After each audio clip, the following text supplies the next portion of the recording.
so much. I believe in all of you, and I am confident we can do it. Thank you very much.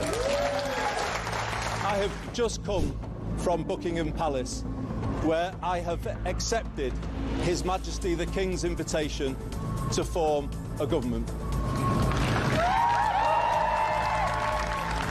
I know people at home are fed up with politics.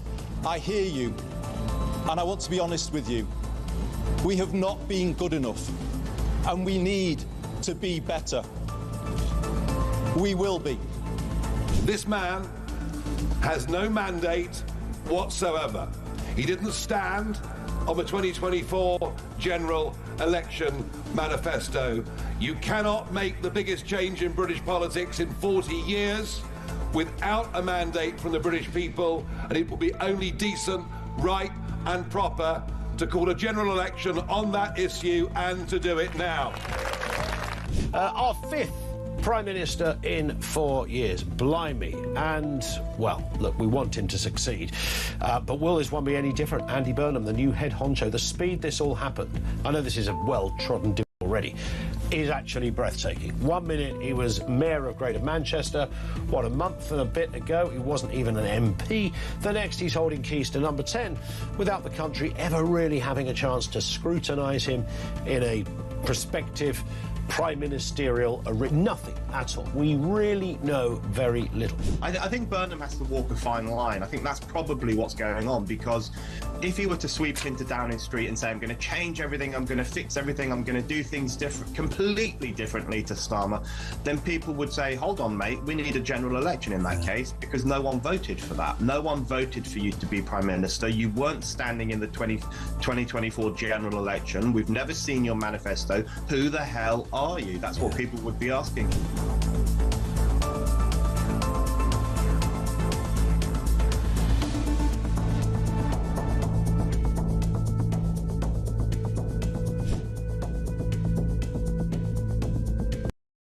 Across the UK, on DAB+, on YouTube, on your mobile, and on your side.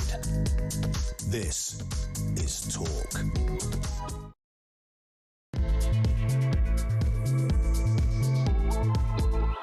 Hello there, good morning. Happy start of a new week for you. What are you up to? Are you at work, or do you have a nice day off?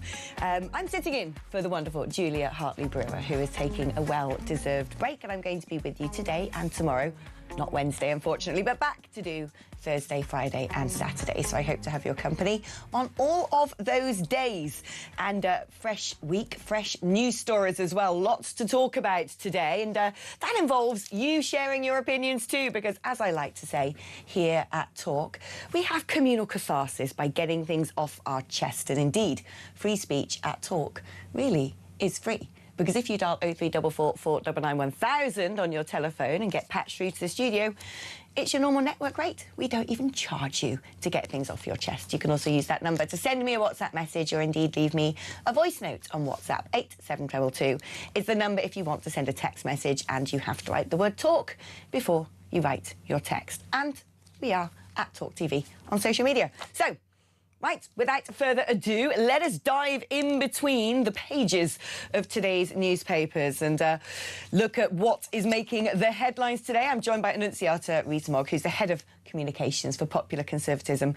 Great to have you on board, Annunziata. Now, we have learned... Morning, Alex. Good morning. We have learned, haven't we, the monstrous amount that we, the taxpayer, are paying every single day to detain illegal immigrants and move them around the country. £500,000 is the amount, which is paid out daily in order to transport and house people in immigration detention centres and then send them back overseas, move people between prisons, police stations, hospitals, short-term holding facilities, and to maintain immigration removal centres. And the lion's share of that cash, which goes via the contractor Mighty, is largely paid for escorts who accompany the migrants being moved around the United Kingdom. Now, the thing is, Annunziata, it is an eye-watering amount of money. In total, it's 185 million, and that's just in a year. But we've got to do it, haven't we? I mean, we need detention centres and we need to deport people. Oh, we absolutely do, and I don't think the British public would mind if we spent double that if it was detaining and deporting. But it's not. It's shuffling the people round the country, moving the problem on, and not tackling the actual issue that is these people should not be here in the first place. When you look at the approach that Sweden has taken, because I've been doing a little bit of research into this, or actually, if I'm going to be more honest, my wonderful producer Kieran has done lots of research into this for me. In 2015, Sweden received more than 162,000 asylum applications in a single year. By 2025, that had dropped to 8,000, and this year it's expected to be 4,000, the lowest number since 1984. And so you ask yourself, how is it that Sweden, which very much seems to be on the front line when it comes to immigration, cities like Malmo, just absolutely crime-ridden, gang-ridden, unrecognisable. There are some alarming statistics as well at the percentage of foreign-born children now in Sweden. But you think, how on earth have they managed to do this when we can't? Well, it turns out that all asylum seekers must live in government-run reception centres, not private housing, and if their claims are denied, they get put into tough detention centres. Refugees are not granted permanent residence. Claiming citizenship was made far more difficult. Deporting criminals was made easier. Rules on family reunification were made tougher. Authorities check migrants' smartphones at airports for digital evidence of destroyed papers. And also, they're trying to reform the ECHR and set up, guess what, Rwanda-style offshore detention camps. You read that. Basic common sense policies that work. And then you look at our government, Andy Burnham, Operation Scatter, talking about, I know, let's house all of these chancers in lovely rural towns and villages up and down the country, in brilliant middle-class areas. Have we lost our marbles? Completely. And the biggest problem we've got are the pull factors. And the fact that we do allow people to stay, that we do grant them lifelong right to remain, citizenship ultimately, the fact that we speak English is a small part of this. But it's the fact that we make life easy and we give an almost guaranteed promise that you will be able to stay in Britain. And we do need to deport people who break the law to get here illegally. We don't know who they are. We don't know what their motivations are. We don't know what kind of citizens they might make. And we cannot just take the world's economic migrants, which most of these are, because we all know that if our own menfolk were in such a dire situation that we had to flee, they would not leave their wives, sisters, children behind. I mean, yeah, you're absolutely right. Chancellors, economic migrants, but also, increasingly, it seems, sex tourists, judging by the government's own production of Please Don't Rape People leaflets. Let's move on to another story today. And this has really stuck in my craw, because apparently civil servants working from home are being paid to actually pay for their heating. They are getting money from us, the taxpayer, to heat their homes because they've chosen to not be bothered turning up to their offices. In fact, civil servants working from home have received more than £600,000 from us to pay for their heating bills. How is that allowed? When I've done a little bit of digging into this, no other PAYE worker can claim heating. They can't do it. And one assumes that these civil servants are not self-employed. And even if you are self-employed, you have to have done a significant number of days working from home and then only claim a tiny percentage of your heating. How on earth is it that civil servants get to live under blankets while we pay their bills? And this is a tiny, tiny portion of it, because it's only HMRC, which is the third biggest department, but there are a lot more, hundreds of thousands more civil servants out there, and we know a lot of them are working from home. I think it's completely inarguable when it's not the same for the private sector, but also that you're allowed to work from home. Statistics have showed that public sector productivity falls when people work from home, and HMRC is notorious for being bad at efficiency, timing, productivity, answering its phones. But also they're saving on their commute. And so you're letting them save with the one hand and paying them with the other. It's a double whammy. Win-win. For the civil servants, lose-lose for the taxpayer. But it's even more egregious. It's even more egregious that these are civil servants working for HMRC, the very government department that sets the law and says that if you are PAYE, you can't claim heating when you work from home, unless actually you work for us. That they consider themselves above us. That they think that there should be one rule for them and something completely different for everybody else. Absolutely. It is not a fair level playing field. It is, again, public sector being put ahead of those who pay for it. All the hardworking private sector taxpayers, the small businesses, the self-employed up and down the country are supporting this happening, and it's chronically unfair. Oh, we need to get your brother back with his post-it notes, don't we? When he walked around various departments, skulked around and saw all the empty desks and put little notes saying, oh, we've missed you in the office today. The furore over that was incredible. I remember at the time, I'm going, oh, isn't he wicked? Isn't he evil for putting post-it notes at empty desks? I mean, what on earth is going on? Why do these people feel like they have to be treated like Lady Muck? They're very, very good at reminding the government of their rights, but they seem to forget their responsibility, and that their responsibility is to providing value for money for the British taxpayer. And that side of the equation they seem to completely ignore. Now, the Conservative Party leader, Kemi Badenoch, has been doing the rounds up at the Edinburgh Fringe Festival, and in an interview with Ian Dale, made it very clear that she is not up for any sort of deal with the Reform UK party, actually calling it a monstrous hybrid.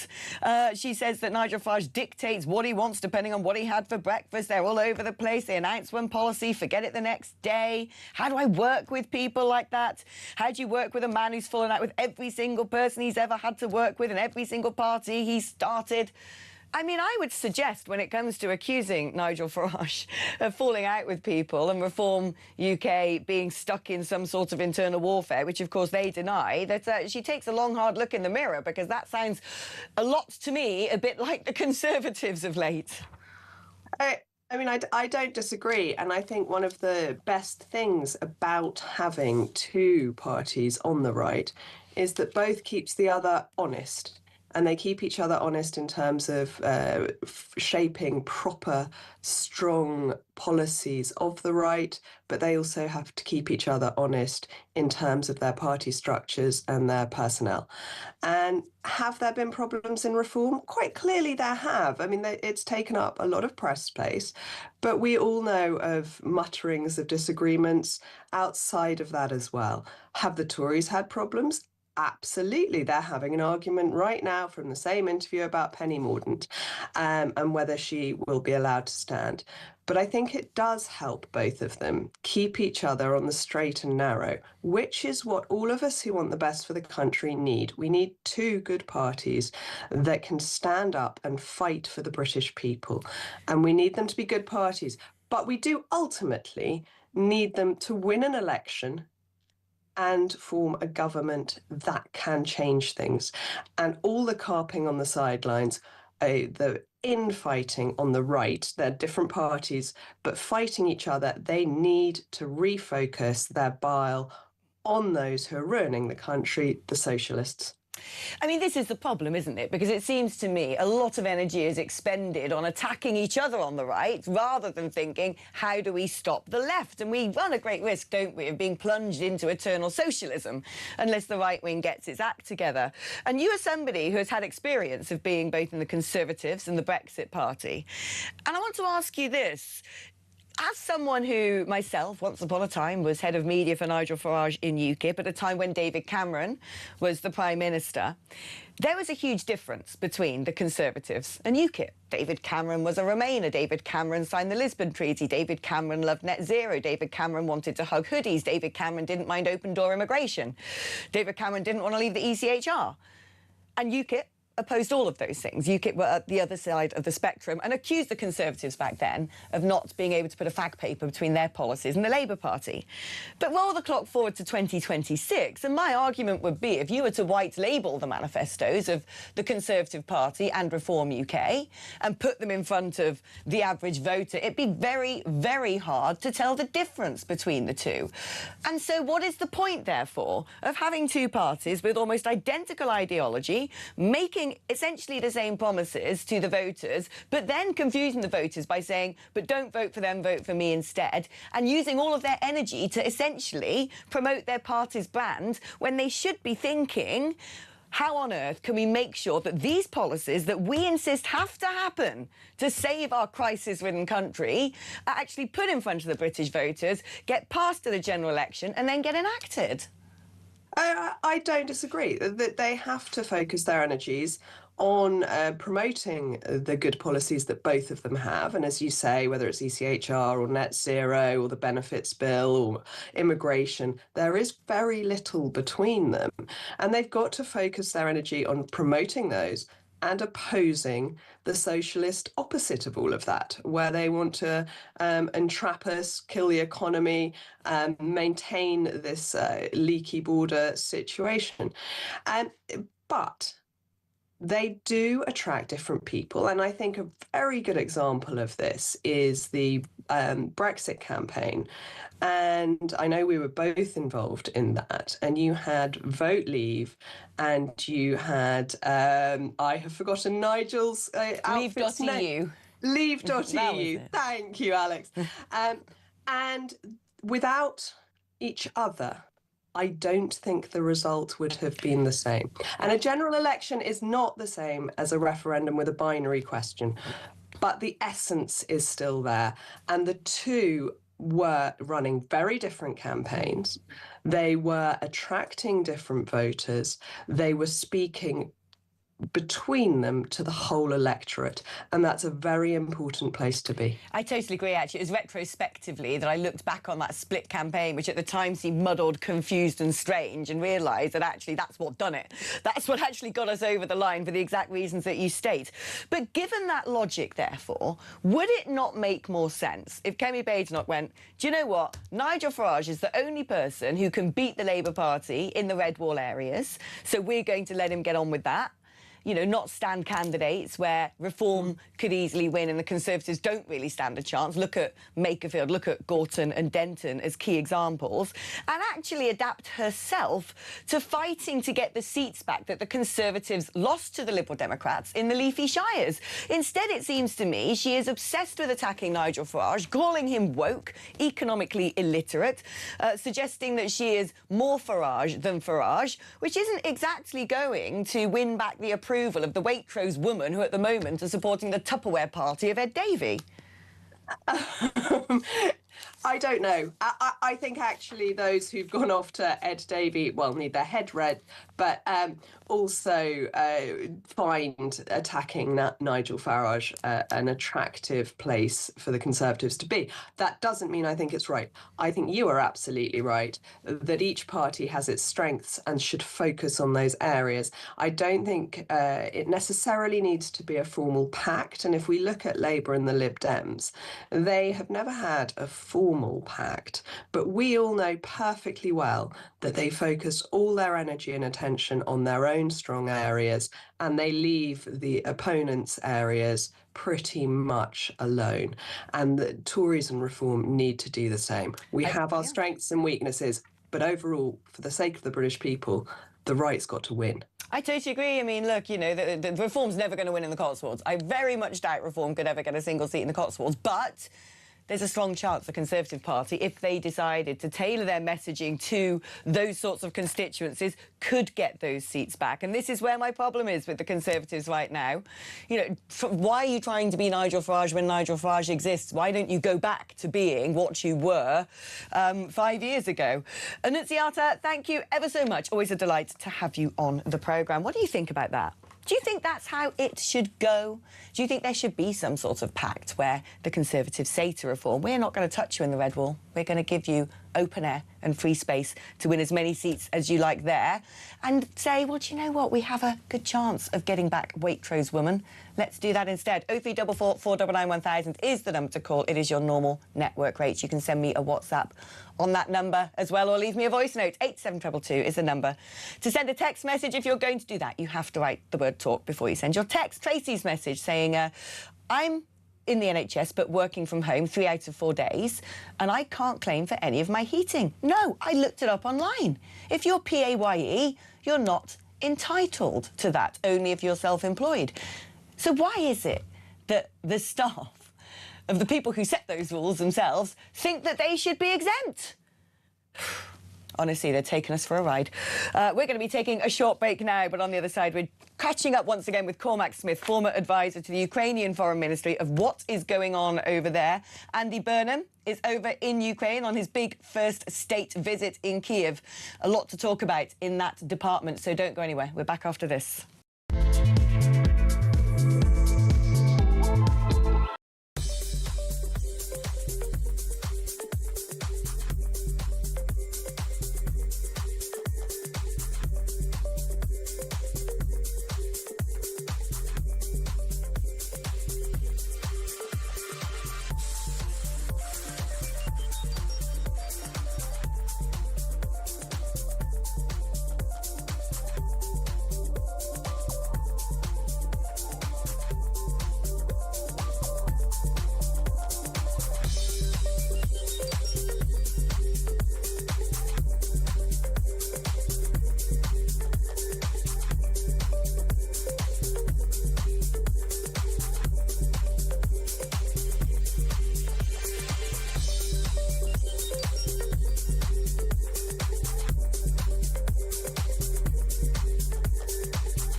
Across the UK, on DAB+, on YouTube, on your mobile, and on your side. This is Talk. Well, as night follows day, as soon as we get a new Prime Minister, you know what they've got to do. The first visit is always to Kiev. And Andy Burnham has done just that. He is there at the moment and has vowed that Britain will stand alongside Ukraine for as long as it takes. He's also chairing his first meeting of the UK and France-led coalition of the willing. Now, this comes at the same time as the UK has agreed to hand over missile blueprints to the Ukraine to manufacture their own missiles rather than we manufacture them here and France and then send them across. What does this mean? Does that make sense? Are missiles factories likely to be more vulnerable for targeting by Russia if they are set up in Ukraine? Are we missing out on creating jobs in the defence sector over here? 5,000 staff currently employed by MBDA, who manufacture the Storm Shadow missiles in Stevenage. Why would we not be assembling them here instead? Let's speak now to Cormac Smith, former advisor to the Ukrainian Foreign Ministry. Cormac, I mean, this is an important visit, no doubt, for Ukraine, coming from Britain once again, who from the beginning have very much led the charge in making sure that Ukraine is partially equipped with what it needs to fend off Russia. But what do you make of the idea of handing the IP, handing the secretive designs and plans for the construction of these missiles straight to Ukraine? Why is that so important? Alex, good morning. How are you? I'm all right. It's good to be on. Look, I think it's very significant, and this is giving the IP for Storm Shadow. And it should be remembered that the Brits were the very first ones to give Ukraine long-range artillery, effectively, this Storm Shadow cruise missile back in 2003, I think it was, and we broke a bit of a logjam. And the French have a missile called Scalp, which is basically the same with a different name. Look, I hear what you're saying about British jobs, but the direction of travel from other European countries recently has been to work with the Ukrainians and invest in their own defense industry, because this war, unfortunately, is not going away any day soon. But more importantly, the threat to us and the rest of Europe from a revanchist Russia is not going away any day soon. And the biggest protection that we have against that, first, is making sure that Ukraine wins, and second, that Ukraine ends up as a really, really strong bulwark and part of European defense against that. So while I take what you say about jobs, I think this is actually good news. But can I say one thing? Because my blood is boiling. And my blood is boiling at that phrase, as long as it takes. This is a meaningless phrase. And I would have thought that Andy Burnham, being such a superb communicator, and I've written stuff about, what I think would have copped onto this. There's only one world leader yet, as far as I know, and that's Mark Carney of Canada, our former Bank of England governor, has actually said that Ukraine must win. The language that we have to be using is, we will support Ukraine until they win. Because have no doubt, Russia is at war with us. They know they're at war with us. We hear a lot of talk about hybrid war, grey zone warfare, asymmetric warfare. I used to say people need to understand the nature of this. Actually, it's blurring it. It's just war by another means. And Russia will go kinetic against us when they feel they can, and it suits us. For God's sake, how long do we need to wake up? They firebombed the home of our Prime Minister in London just over a year ago.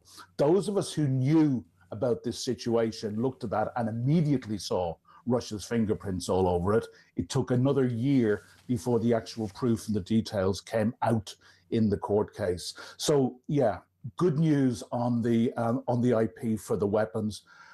Andy Burnham is very, very strong on communication, and he's very strong on symbolism. And given that his first foreign visitor that he hosted was Zelensky, I was delighted with. And the fact that his first foreign visit is to Kyiv, I'm delighted with. But this, so far, is all symbolism. We need to see, not just on Ukraine, on a lot of other things, we need to see Andy Burnham follow through on his fine words and fine promises. And it's not making a good start when he uses rubbish like "as long as it takes." I mean, this is it. You talk about the grey zone warfare going on between Russia and much of Europe. I've spoken about this a lot when it comes to Wagner mercenaries and using migration, illegal migration, and driving a lot of people from sub-Saharan Africa into Europe. And of course, they're doing the same with the border between Poland and Belarus, even trying to tunnel into those countries to flood them with illegal migrants. But more recently, it seems to me, what Russia has enjoyed getting up to is using foreign gangs, local gangs, to attack defence manufacturers across Europe. What do you know about that? Well, look, this is exactly the Russian playbook. And it's the same playbook we saw with the attack on the Prime Minister's London home last year. It was using a couple of low-level local criminals who were probably too dumb or stupid to know what they were getting involved in. They were probably paid in cryptocurrency. They didn't even know that it was Russia who was doing it. And from what I'm reading, in Estonia and Latvia and Italy, they are doing the exact same. This is their playbook. It gives them what they think is plausible deniability. I was getting tongue-tied. Plausible deniability. We have got to wake up, Alex. And, I was saying with the foreign minister of Ukraine 10 years ago, there was 3 things that we all needed to understand in the West about Russia. And one of those was the nature of hybrid warfare. And it's all out there. Anybody can just Google the Gerasimov doctrine, Russian hybrid warfare.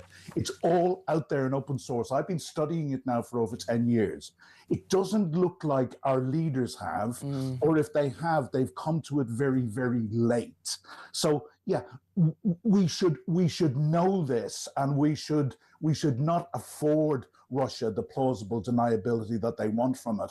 But you know, I was at a big security conference in Canada with the Ukrainian foreign minister 9 years ago, end of 2017. And at a press conference, he told the world, because people at the time were talking about Cold War 2.0. And Pavlo Klimkin told the world, and anybody who was listening, and the journalists present on the conference, said, we're not in Cold War 2.0. We are in a hot war already. And this is one of the smartest men that I ever worked for, you know, and people weren't listening. And 10 years later, the frustration of a little guy like me who, you know, had the privilege of working for the Ukrainian government as a British diplomat, who is very proud of what Britain has done to support Ukraine, but who has been given the insight, not top level and privileged information, stuff that's out there if we want to open our eyes. And our leaders certainly have access to this. So the message needs to be wake up. And Andy Burnham, you know, I really hope that he lives up to his great symbolism and fine words and promises. You know, I'm a professional communicator. He's a great communicator. But for God's sake, Prime Minister, stop talking this meaningless for as long as it takes. Let's talk now about, well, as long as it takes. It seems that Vladimir Putin is more than happy to keep forcing men into the meat grinder, and it's suggested that he is set to mobilise 300,000 troops more into the war zone. Where are they coming from? I mean, how many Russian men are being ploughed into this? Or I've been reading reports that, as well as sort of recruiting North Koreans, actually a lot of sub-Saharan Africans are being cajoled by the Wagner mercenaries on the continent to go and join the front lines in Ukraine. Yeah, there is that. And look, I mean, 300,000 is probably the minimum. I have heard estimates up to 500,000. And this will likely be, you know, they're having fake elections in Russia in September. And of course, I say fake elections because we know who's going to win and who's going to form the government at the end of those elections. Russia is not a democracy in any way. But for Putin, for the symbolism, he will probably wait until after the elections to give himself what he considers a veneer of respectability or credibility in that. Look, I think there's going to be a gamble in this. Russia's a huge country. There are over 140 million people. They're over 3 times the size of Ukraine, which is one of the big problems. The other thing, and I've been saying this for 4.5 years, Putin has no compunction in feeding tens of thousands of his own people into the meat grinder. You know, the Ukrainians are killing between 1,000 and 1,500 Russians a day at the moment. And most of those who are mortally wounded do not survive. If the British army, for example, or the average Western army takes 7 casualties, right, 1 will probably die. In the Russian army, if they take 7 casualties, 5, 6, even 7 of them will die. 1, because they don't care, and 2, because they're not capable of providing the on-field medical care to look after their people. But this is a big risk, because is he going to finally conscript from the middle classes in Moscow and St. Petersburg? And this is where his power base is. And, you know, what we've seen this year with Ukraine's long-range strikes is, for the first time, the war has been brought home to the middle classes in Moscow and St. Petersburg. So, you know, he must be running out of options. So far, he has conscripted from the far-flung regions of the Russian Federation, biggest country on earth, and from poorer communities and from ethnic minorities within Russia. Can he keep doing that? I think it's going to become harder and harder. And I think if he starts to conscript or mobilize the sons of the middle classes who he relies on for his power base, that is a very big gamble. But Putin will gamble, and this is why increasingly the narrative he's developing for his own people is that this is not just a war against Nazi Ukraine. It's the Russians that call the Ukrainians Nazis, but this is increasingly he is portraying this as a war against NATO. And to do that, and also we've had a change for 4 years. It was illegal to even call it a war. It was a special military operation. Less than a month ago, we saw Peskov, his main spokesman, describe this as a war. So there's indications that he is going to escalate on a number of things, and this is important in terms of what he thinks he can get away with the Russian people. I have said in the past that the thing Putin or any little czar fears most is the Russian people. A very good friend of mine in Ukraine, a senior diplomat, looked at the interview and said, "Man, you're wrong. The thing he fears," he said, "the Russian people will never rise up because they're serfs." I just quote my friend. He said it's his inner circle that he's most fearful of. Yes. One way or the other. Putin's end, if it comes, and hopefully it will come from inside Russia. It won't come from outside Russia. Well, we're all waiting with bated breath for that day. Certainly, Cormac, thank you ever so much for joining us. Cormac Smith, who, of course, was a former advisor to the Ukrainian Foreign Ministry. A couple of messages now before we go to advert break. Jane says, my husband just brought up a good point. If all the civil servants are working from home, are expecting us to pay their bills, surely the buildings they usually work in are also having heating bills. So we're paying twice. Fully agree. I think it's absolutely despicable. Badenoch would probably join Labour rather than let reform save the country, says Sue.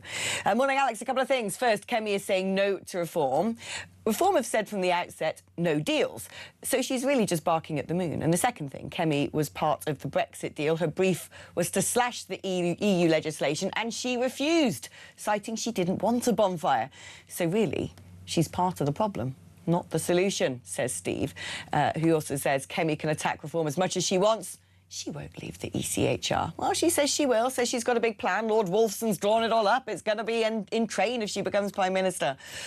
Problem is it a bit like the boy who cried wolf? Alex, what happened to our Andy's listening tour of the country? It seems he got asked a few awkward questions by a member of the public and the tour was cancelled. So now he's in Ukraine. Didn't know that was a part of the UK, says David in Worcestershire. I mean, remember, of course, Sir Keir Starmer loved going on his jollies abroad, didn't he? So he didn't have to face the turmoil back at home. Talking about turmoil back at home, well, it's what the royal family should be bracing themselves for because the return of Harry and Meghan is imminent. What about this role in The Gentleman? Was it made up? Were they really in negotiations? Has it now all been cancelled? And how are they going to operate as private royals? Plus, we're going to be discussing all of that with Robert Hardman. The Daily Mail's Robert Hardman, journalist and author of the new book, Elizabeth II in Private, in Public. The Inside Story, that's coming up after this break.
across the UK.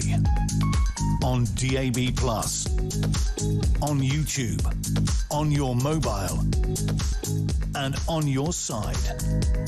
This is Talk. Well, I never thought I'd see the day, considering they hated us so much. Thought we were a racist little island, backwards, miserable, rains too much. The press here is horrible. Their own family have bullied them into submission. So off they set, didn't they, to go to Montecito, to live as private individuals. Well, really, it was just to try and make a shed load of money, but apparently they haven't really succeeded in that department. So they're coming back. Where? When? Why? Well, a lot of things have been speculated in the press. A lot of leaks have come out, including this idea that Meghan had landed a massive part in a UK TV series. Or had she? Was that made up in order to try and instigate conversations? Were those conversations happening anyway? Have they been cancelled because of negative press coverage? I just don't know what to believe anymore. But to help us unpick the lot of it is the Daily Mail's Robert Hardman, who's also the author of a brilliant new book, Elizabeth II, In Private, in Public, The Inside Story. So what is the inside story, Robert? What is going on with these talks with the gentleman? Because I must admit, when I saw that in the paper, I kind of felt it was a little bit like if I sort of handed to the newspapers, oh, I'm going to go get a big job at the BBC in order for my employer to try and give me a pay rise. It seemed to me like it could be sort of speculative in trying to instigate such a wish list. Or am I being a bit cynical? No, Alex, I don't think you are. I think it slightly reminds me of back in the 90s when the Duchess of York, then Duchess of York, Fergie, was angling for parts in various films. There would periodically be stories that she was in discussions to play, I don't know, Queen Victoria or Boadicea or somebody or other, and you know, make headlines and talk for a few days. Now, Meghan is a bona fide actress, but you know the way these things work. I mean, the fact that just within a couple of days of them announcing a return to Britain, there is a handy a part in discussion, and then a day later it's not. I think what it goes to show is that the whatever career moves lined up for her, and you know, Harry's career is slightly more well-defined. He's got charities that exist and are here already. I think for Meghan, it's going to take a while before she settles down to sort of anything we might call a new career. I mean, the difficulty here is they still have their titles, you know, the Duke and the Duchess. They're coming back. He is still, of course, Prince Harry. And how they're going to do this hybrid role, I mean, it's clear the royal family have basically said, look, you can't come back as working royals. If they did, they'd have to ditch all of this other stuff. It's going to create a bit of a headache, isn't it? I mean, I'm just imagining Meghan Markle, say, in The Gentleman, you know, potentially filming scenes surrounded by drugs, guns, in underwear. I mean, it's not exactly a sort of becoming look, is it, in association with the royal family? But also, the question of who sorts out their security comes up. Because if they're here making millions of pounds, you know, acting in Netflix, why should we pay for them to be cared for? And yet, Lord Blunkett, former Home Secretary, said there needs to be a happy medium in which the family could be given a medium level of security. Another former Home Secretary, who didn't wish to be named, said that security should be limited and restricted and not full-time. And it does aggrieve me slightly that they gallop around the world doing what they want, trying to earn money, you know, slagging us off as a nation. Then they come back and are probably, well, we know, don't we, that Harry is already sort of pleading to Shabana Mahmood, please, please provide me protection. And I know the whole argument about, you know, your own private protection can't carry guns, whereas if it comes from taxpayer-funded security, then they can be armed. But it just doesn't seem right to me. I mean, we wouldn't, you know, lay on that sort of service for Beyonce and Jay-Z if they decided to move to the Cotswolds. No, I mean, the great get-out clause for the Sussexes, the government and the royal family, this is the official line that we never discuss security because that breaches security. But it's clear you can't hold this line that if it is a £5 million a year security arrangement with the government, I think the public will have a right to know about that. I think what you're looking at is a sort of calibrated security arrangement. They're clearly not going to have the same sort of treatment that the royal family get. And they're quite low profile, by the way, the royal family. I mean, the late Queen used to drive around with one backup car and just a couple of outriders, often driving herself. And often when visiting dignitaries came to London and saw her do this, they were really astonished because, you know, in most countries around the world, royalty would have a sort of 15, 20 vehicle motorcade, but they're not going to have that.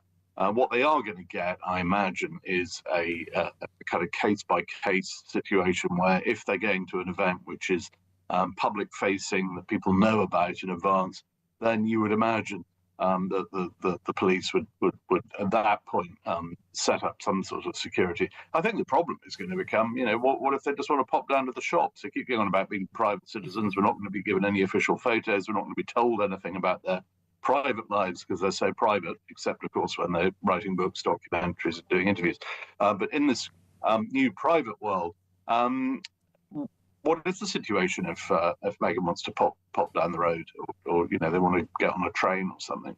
You know, that will be a discussion to be had. I mean, it's fair to say that you know, Harry has placed himself in a degree of jeopardy by, for example, in his book talking about how he killed 25 Taliban operatives. That's not conducive to a quiet life now. So, you know, the debate will continue. But if there is a risk, and one thing they can't be expected to do is know what the intelligence threat is. And that's something that the government will be in charge of and can advise on. But I think it's a slight red herring at the moment, because what we really want to know is, you know, how is their new life going to impinge on the working monarchy? Right, and where are they likely to be based as well? Because I'm sort of bracing myself for them coming to my neck of the woods. I'm in the Gloucestershire Cotswolds, and it's interesting, actually, because when you live in the Gloucestershire Cotswolds, you do actually see members of the royal family just, you know, hanging around. You see Zara and Mike Tyndall. They never seem to be surrounded by security guards. They're usually in jeans and baseball caps, minding their own business. Is that where you think Harry and Meghan are most likely to set up shop? Well, certainly in their sort of sporadic moments in Britain in recent years, the Cotswolds seem to be have a sort of gravitational pull for Warwickshire border. That's in that neck of the woods as well. So I would have thought somewhere around there. They're not going to want to come back into the heart of London. It's too exposed. They've said that to do that, and they want their children to be at school in the countryside. I think the schools will play an important part in where they live. Well, but then we've also got sort of a report here from yet another source that talking about, oh, well, we want to send our kids to school in Britain, but this source seems to suggest they may only stay for 1 year and then move on again to either Canada or Australia.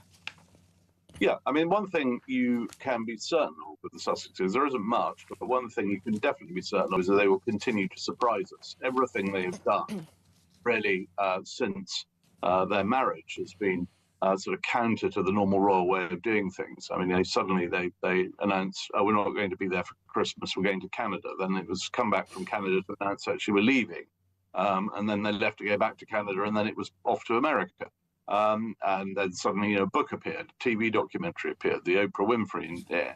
Everything with them tends to happen under the radar, and it's always very last minute, and there's always a surprise, and everyone, I think that adds to the sort of sense of drama. I think, you know, a quieter life, a quieter way of doing things. I know at the moment it's interesting, they haven't given any interviews for a while. I imagine there will at some point be an interview explaining sort of, you know, their new worldview. But I think for the moment, you know, keep their heads down. They've clearly got people briefing on their behalf, and I think just tone it down. Just you know, if it's possible, brief normality rather than, oh, it's going to be Netflix. No, it's not going to be Netflix. Yeah, well, we're going to have to wait and see what unravels. It's going to be fascinating. Robert, thank you ever so much for joining us today. OK, now after the break, it'd be great to chat to some of you. So if you've been sitting there itching to say something, itching to get your point across, itching to opine to the nation and join the conversation here in Talk Towers, this is the number to dial, 0344 499 1000. It is your normal network rate. You can use that number as well to send me a WhatsApp message or leave me a voice note on WhatsApp. 8722 is the number to send a text message. Write the word talk before you text. Coming up after this break, just that, your calls and your texts. Back in a mo.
Across the UK, on DAB+, on YouTube, on your mobile, and on your side. This is Talk. Hello and welcome back. Let's do a couple of messages now. Angela in Greenwich says, Alex, if all the civil servants who are working from home, they wouldn't need London waiting, will they? That's very often... Sorry, I've got a bit of a cold at the moment, so bear with me. Yeah, I mean, that's the thing. I think it's actually quite rotten that people get London waiting and then proceed to continue to work from home. In fact, I think it's quite rotten that a lot of people work from home. I think it's very damaging to us societally and also damaging to businesses, the high street. It's just unnatural to spend your life living in an isolated bubble, only in your own company. But I've got a theory on this. I have a feeling that one of the reasons why working from home is continuously, actively encouraged, particularly in the capital city, is if all those people who weren't working from home were getting on the transport networks, I don't think it would be able to accommodate them. I really don't. You just have to get on the tube at rush hour in London to realise you're packed in like sardines. So if everyone working from home was suddenly working from work, well, how many more tube carriages would we need? Anyway, just a theory of mine. And Alex, I'm loath to give Sir Keir Starmer a compliment. Oh, please, watch yourself, Georgina in God Manchester. But at least on the world stage, he looked the part. That is, until he opened his mouth. Andy Burnham is an embarrassment on all fronts. Someone needs to burn all of his T-shirts. Our Prime Minister should be dressed smartly, especially when he's on an official jolly. It'll be interesting to see how he's suited and booted when he goes to the Oval Office, because Donald Trump does not take kindly if you haven't got shiny shoes and a tie on. But I agree with you. He's the emoji Prime Minister. The man is a cartoon. Right, let's do some calls. This is Barry in Norwich. Good morning, Barry. Good morning, Alex. How are you? Well, a bit under the weather, but surviving. How are you? I'm good, thank you. A right-wing person and a left-wing city. I'm loving it. Hey! The Greens are in charge up here. Oh, gosh, I'll pray for you. I just want to talk to you about reform, if that's okay. Mm-hmm. I was a reform voter, and I emphasise the word was, because when they first came into play, reform, I thought, great, we've got an anti-establishment party, someone who's going to do this, this and this. Yeah, right, finally, thank God. Yeah, and since they filled it up with rejected Tories, yeah, I'm no longer voting for them, because I can't, because Nigel's filled it up with people that I voted against. And some of the people that are entwined in this mess that we've got going on with illegal immigration at the moment, i.e. Mr. Cyrilla Braverman, who sat there while thousands of people came over the channel, right? And Jenrick, who he says he resigned, but I think he's a career politician, and I think Robert Jenrick may move in to Nigel Farage's position at some point if things don't work out. I mean, I would imagine that both Suella Braverman and Robert Jenrick would say the reason they left the Conservatives is because they wanted to do things in the Home Office and as Immigration Minister that they were prohibited from doing by their Prime Ministers. So who would you vote for then if you decided you... I don't know.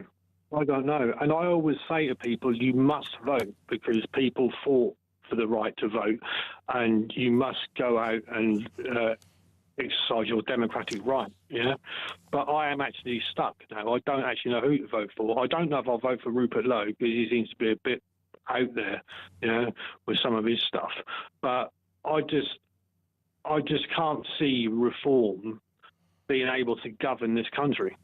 I mean, surely that Reform would say we are preparing ourselves from government, which is why we needed to have people in the party who had experience of being ministers, who know how to work within the confines of Whitehall, who know all the pitfalls and the traps and the Gordian knots of legislation and quite what needs to be done in order to manage those departments, run them successfully and be able to deliver on the sort of manifesto pledges that Reform wants to put forward. Yeah, I hear you. I hear you. I just can't. The problem is, I just think people like, especially Robert Jenrick, you know, right? I just think he's a career politician who's jumped sinking ship, you know, because at one time he was saying he'd never join Reform, Nigel's this, Nigel's that, and all this and all that, and all of a sudden he's standing up on stage with Nigel shaking his hand, going, you know, what a great person he is, and and he's joined Reform. Do you know what I mean? I can't vote for people like that. Who are like chameleons. Oh, well, there you go. Barry, you know, maybe if you want to get rid of those Greens in Norwich, you might have to bite the bullet and vote for somebody. But I hear you. Everybody has their choice, and it's up to us as individuals, isn't it, whether we trust the people in the political parties that we might otherwise support. That was Barry in Norwich. By the way, where's Danny Kruger? I feel like we need to go on Kruger watch. I mean, they finally let Suella Braverman out of the cupboard. She's been allowed to do a press conference and do a few turns in the media. But where's Danny? I don't know. Like, since he's come along, maybe he's just working really hard behind the scenes. But I wonder. Right, let's speak now to Laura Jane in Hampshire. The lovely Laura Jane, how are you doing? Well, I mean, apart from the fact that I recommend liposomal vitamin C for you. Oh, every morning, girl, don't you worry. I've been taking my squidgy packets of that. Yeah, good. So I've got several points. Barry, if you're still listening, the reason for bringing people in with experience was because they no longer agree with the Conservative Party. And some of the things, apart from Nadine Zahawi, which I really, really feel strongly about because of the vaccine situation in COVID, I do think that, I mean, especially, as you say, Danny Kruger, I'm sure he will come on soon to make an announcement. But I disagree with Barry vehemently. I do think. But the other thing which I found fascinating this morning was with your conversation with Annunciata, Rees-Mogg, was how the tone has slightly changed. It's softer towards a possible Reform Conservative alliance. You just sort of noticed that the language had changed a bit. There wasn't a no tone to the voice. There was a softer tone, and I thought that was very interesting. Well, that's Annunciata, but of course she's in Popular Conservatism, which isn't part of the Conservative Party. She did, of course, defect from the Conservatives to become a Brexit Party MEP, then defected back to the Conservatives. So I'm not sure which camp she's presently in, if any. But I'll give you my theory here, Laura Jane. Whatever Kemi Badenoch says, the Conservative Party are doing everything they can to try and make sure there is a coalition with Reform, because that's their only option of getting back behind the levers of power. And I think what they're strategising, frankly, is to try and make sure that Reform is significantly suppressed in areas where they could perform very well, in order that Reform will have to say to the Tories, we will form a coalition with you. I don't believe a word Badenoch is saying, quite frankly, on that one. Laura Jane, it's always great to catch up with you. Thank you ever so much. Right, we're going to be taking a short break now. When we come back, we're joined by one of my favourite journalists of all time, the veteran Sue Reed, who always has amazing exclusives. So there you go. We're going to be discussing all things migration with her. In the meantime, go put the kettle on or have a liposomal vitamin C, and I'll see you just after this.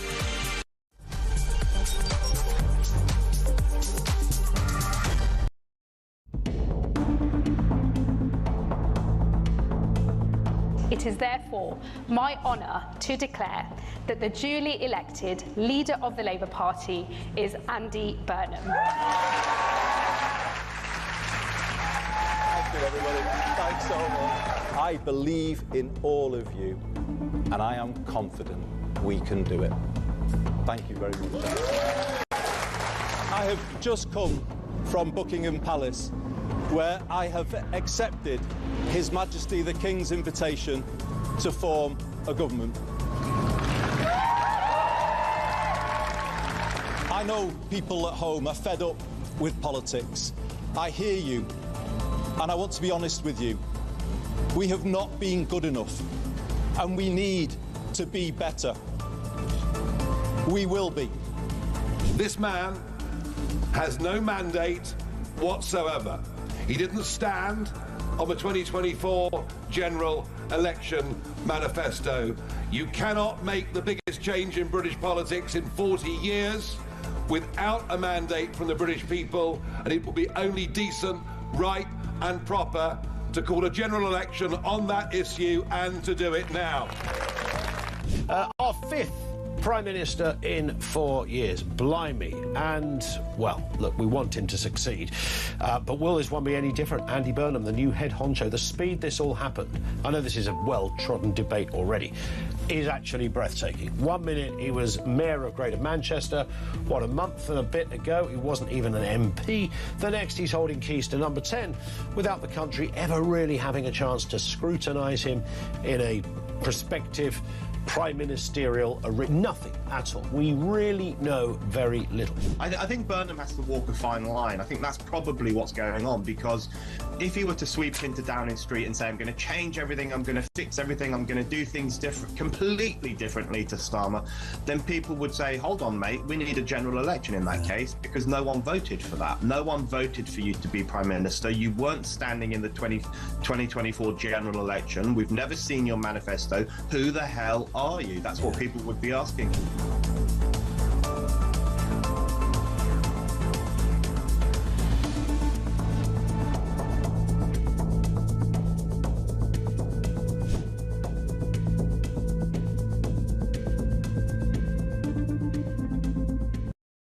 Across the UK, on DAB+, on YouTube, on your mobile, and on your side. This is Talk.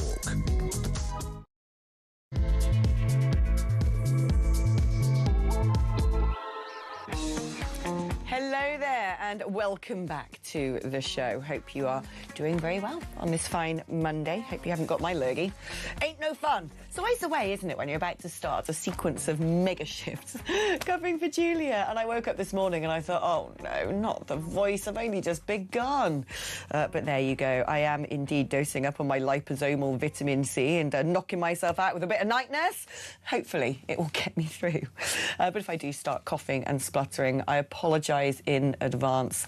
It ain't easy doing this job when you've got a throat infection. I mean, of all the things, I'd rather have a broken leg, quite frankly, because no one would be able to see that under the desk. There you are. The curse of cover. Right, talking about various curses, the curse of illegal immigration on the UK taxpayer continues to reign.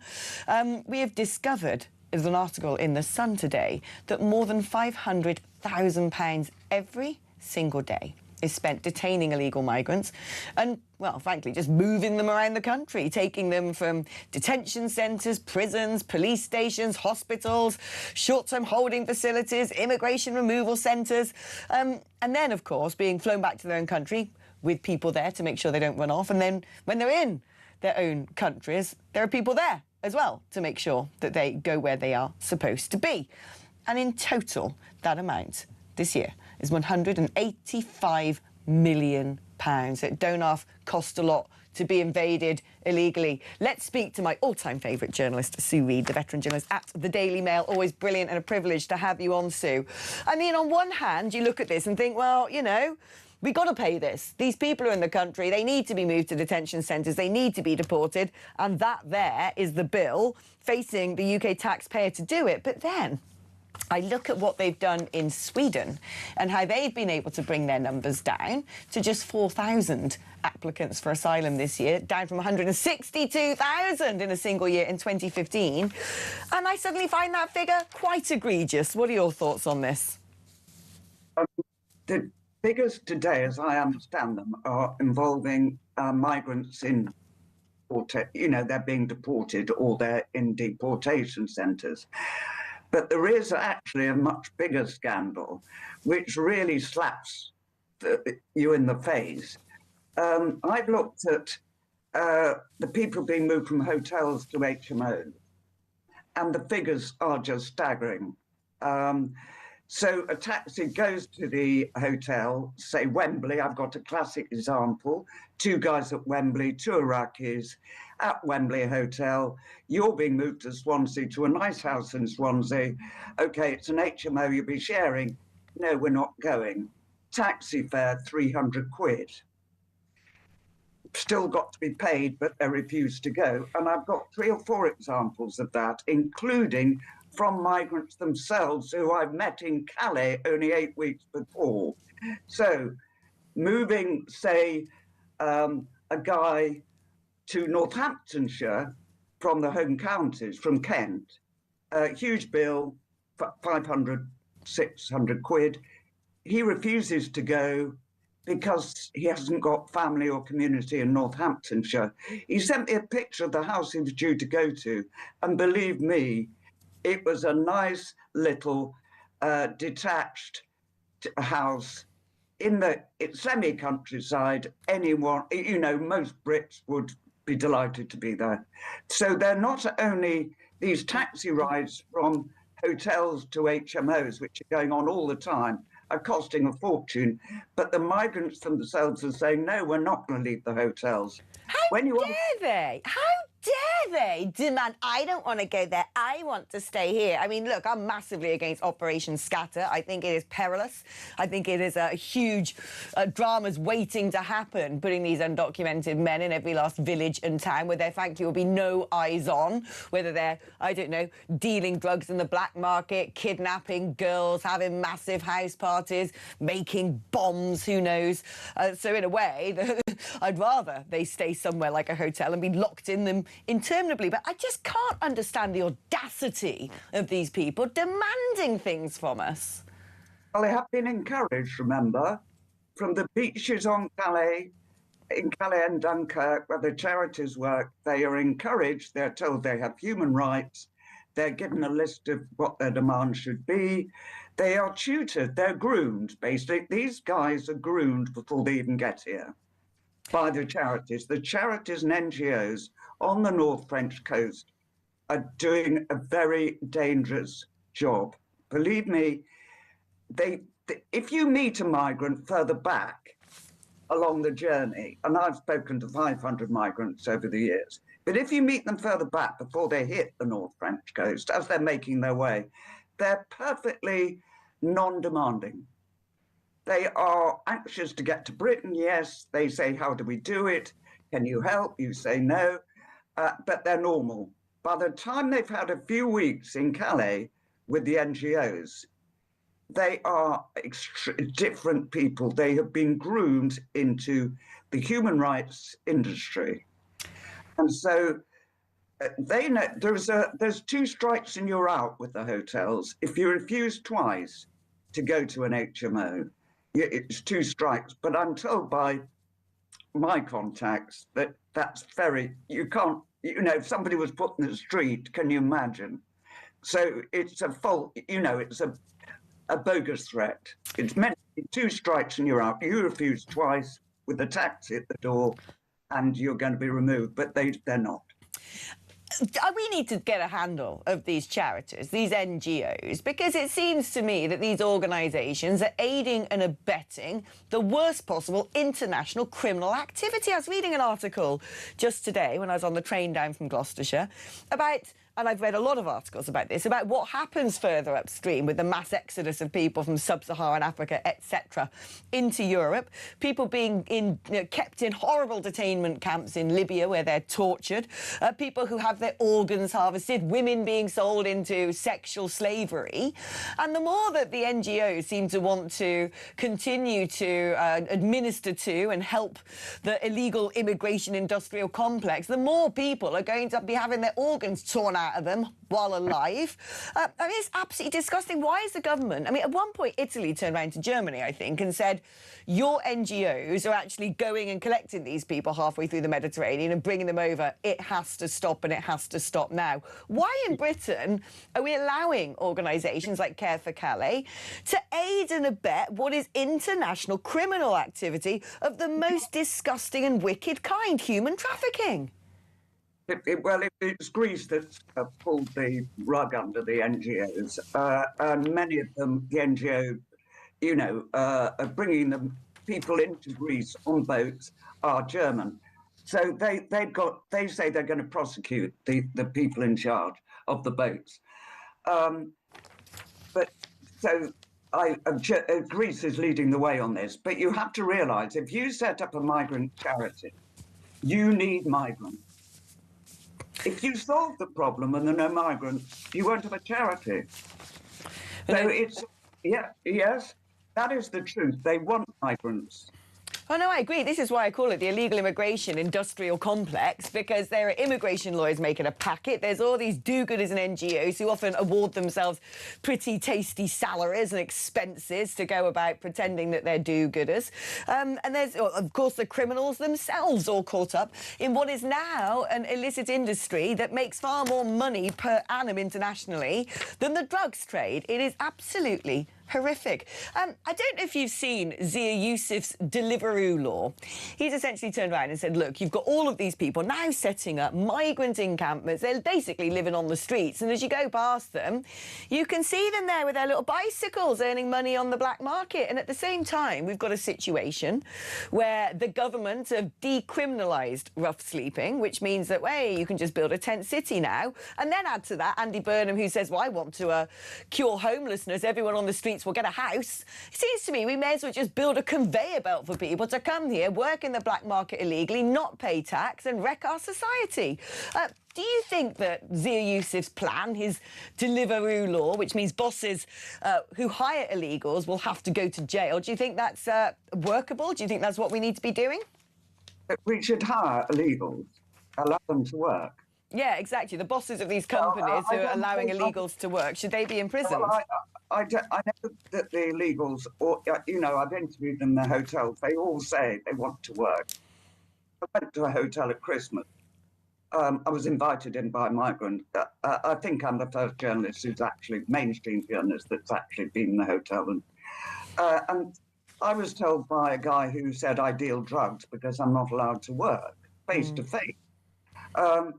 But I actually think if they were told they had to work, first of all, many, many, many of them are illiterate in their own language. They can't speak English. That's another factor. They don't speak the language of this land. They have no skills. Some of them have been on the road from Sudan for 6 years, since they were 14-year-olds. I mean, what can you... They won't... The Arab nations, they wouldn't do road sweeping and stuff. They would think that was beneath them. So this work business is a bit of a myth, in my opinion. I mean, and I know some decent migrants. I mean, the Iranians, many of the Iranians, but none of them who came in 5 years ago have got jobs. And when you say, why don't you get a job? Why don't you go to an English language? They don't. They don't work. I mean, I always think it's when you look at it, say you're a delivery driver and you're living in a migrant hotel and you're getting cash in hand, say it's 75 quid a day, say it's even 50 quid a day, and you work 5 days a week, 250 quid a week, £1,000 a month, you're not paying tax on that. If you've got your accommodation paid for, if you're getting food and you're getting £1,000 a month, you're doing better than the average British citizen. And when you look at the equivalent to back home, where 900 quid is probably the amount someone would earn in a year. It's a bit like saying to a British person, we'll give you a hotel, we'll provide you with all your meals, you can go pull some pints on the side and earn the equivalent of £40,000 a week. But the migrant gripe, thousands of young men, their gripe is that they want to work officially. Right. Sounds nice, doesn't it? They go on the tax roll, they have to pay their taxes, blah, blah, blah. But in reality, they can not only earn more on the black market, and many of them are incapable of holding down jobs. I mean, they haven't got any skills. They haven't, and I don't think they do the road sweeping. No. I know, I think you're right. I think a lot of them know full well they want to come here and basically just, parasitically live off our taxpayers' money. They want the benefits. Of course they do. And like I said, someone said to me, here, do you want to go to Lanzarote, Alex? We'll put you up in a hotel. There'll be an adequate enough all-you-can-eat buffet every day. You can go pull pints in Puerto del Carmen and get 40 grand a week, because that is the equivalent of, what they'd be earning back at home if you're getting £1,000 a week. It's, like I said, what many would only earn in a year in somewhere like Somalia. I'd say yes. I'd give this job up immediately. I'd be down Lanzarote in my hotel, living my best life, pulling pints and becoming mega rich in my own contextual mind. But it's not just that. It's the impact this is having societally. And if ever there was a warning about what could lie ahead for the United Kingdom, it is this story. There's a classroom in Germany where 90% of the students are migrants. This is Carolina Berger Realschule, which is a secondary school in the southwestern state of Rhineland-Palatinate.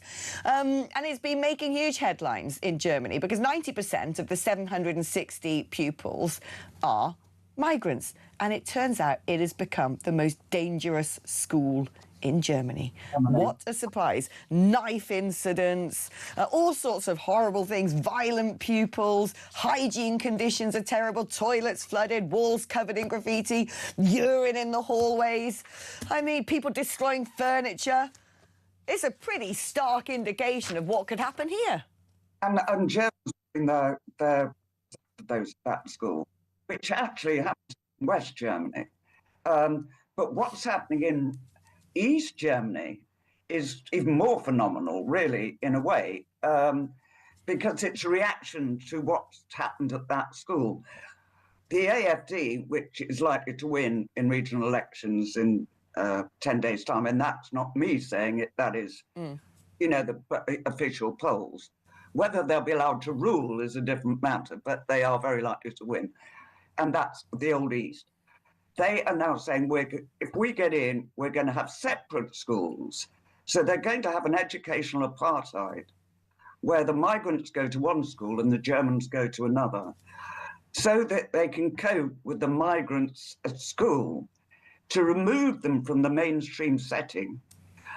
Now, whether that will work, and obviously AfD are likely to be doing it for reasons that aren't, for their own reasons. But it doesn't, in Sweden, for instance, where they have migrants in classes of 10 children to one teacher and a classroom assistant, they just don't turn up, the kids.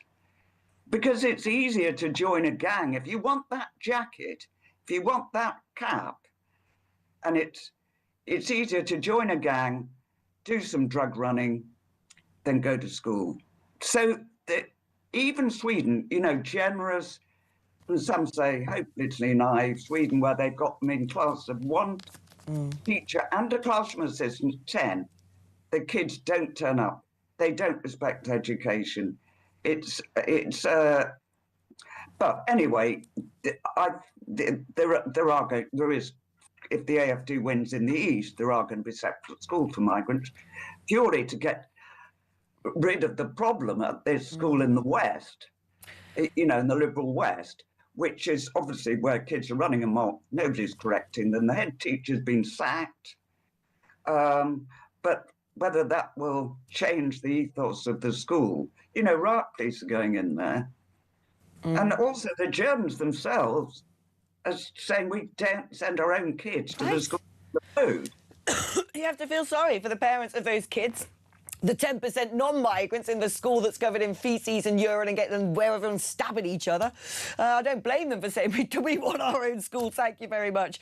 Sue, it's always great talking to you. Keep up your brilliant work. I can't wait to read whatever it is you're investigating next. The brilliant Sue Reed, ladies and gentlemen. Do you know, I've got a story for you. So I've got a friend who knows people who run these HMOs, right? And a little anecdote that he told me was they had sort of set up, you know, bought a small property, converted it into an HMO, fit out a brand new kitchen with a little induction hob, and in came the migrants. And do you know what they did?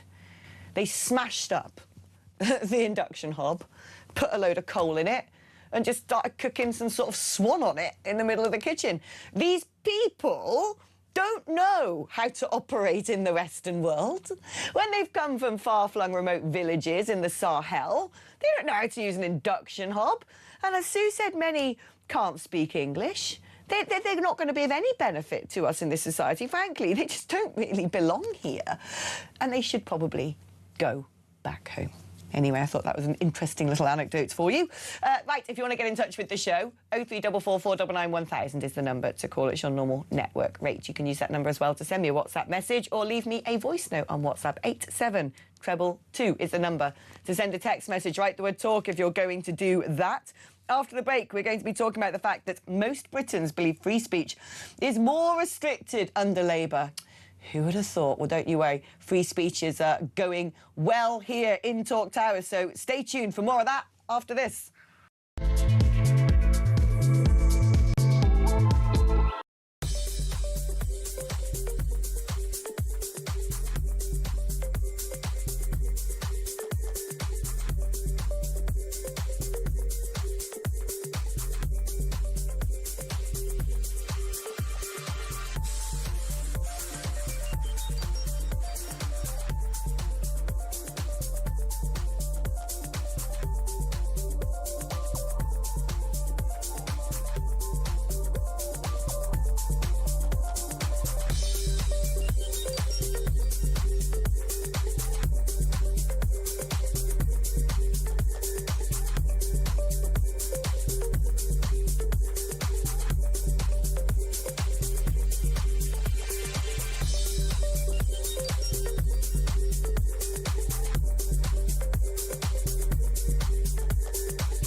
Across the UK, on DAB+, on YouTube, on your mobile, and on your side.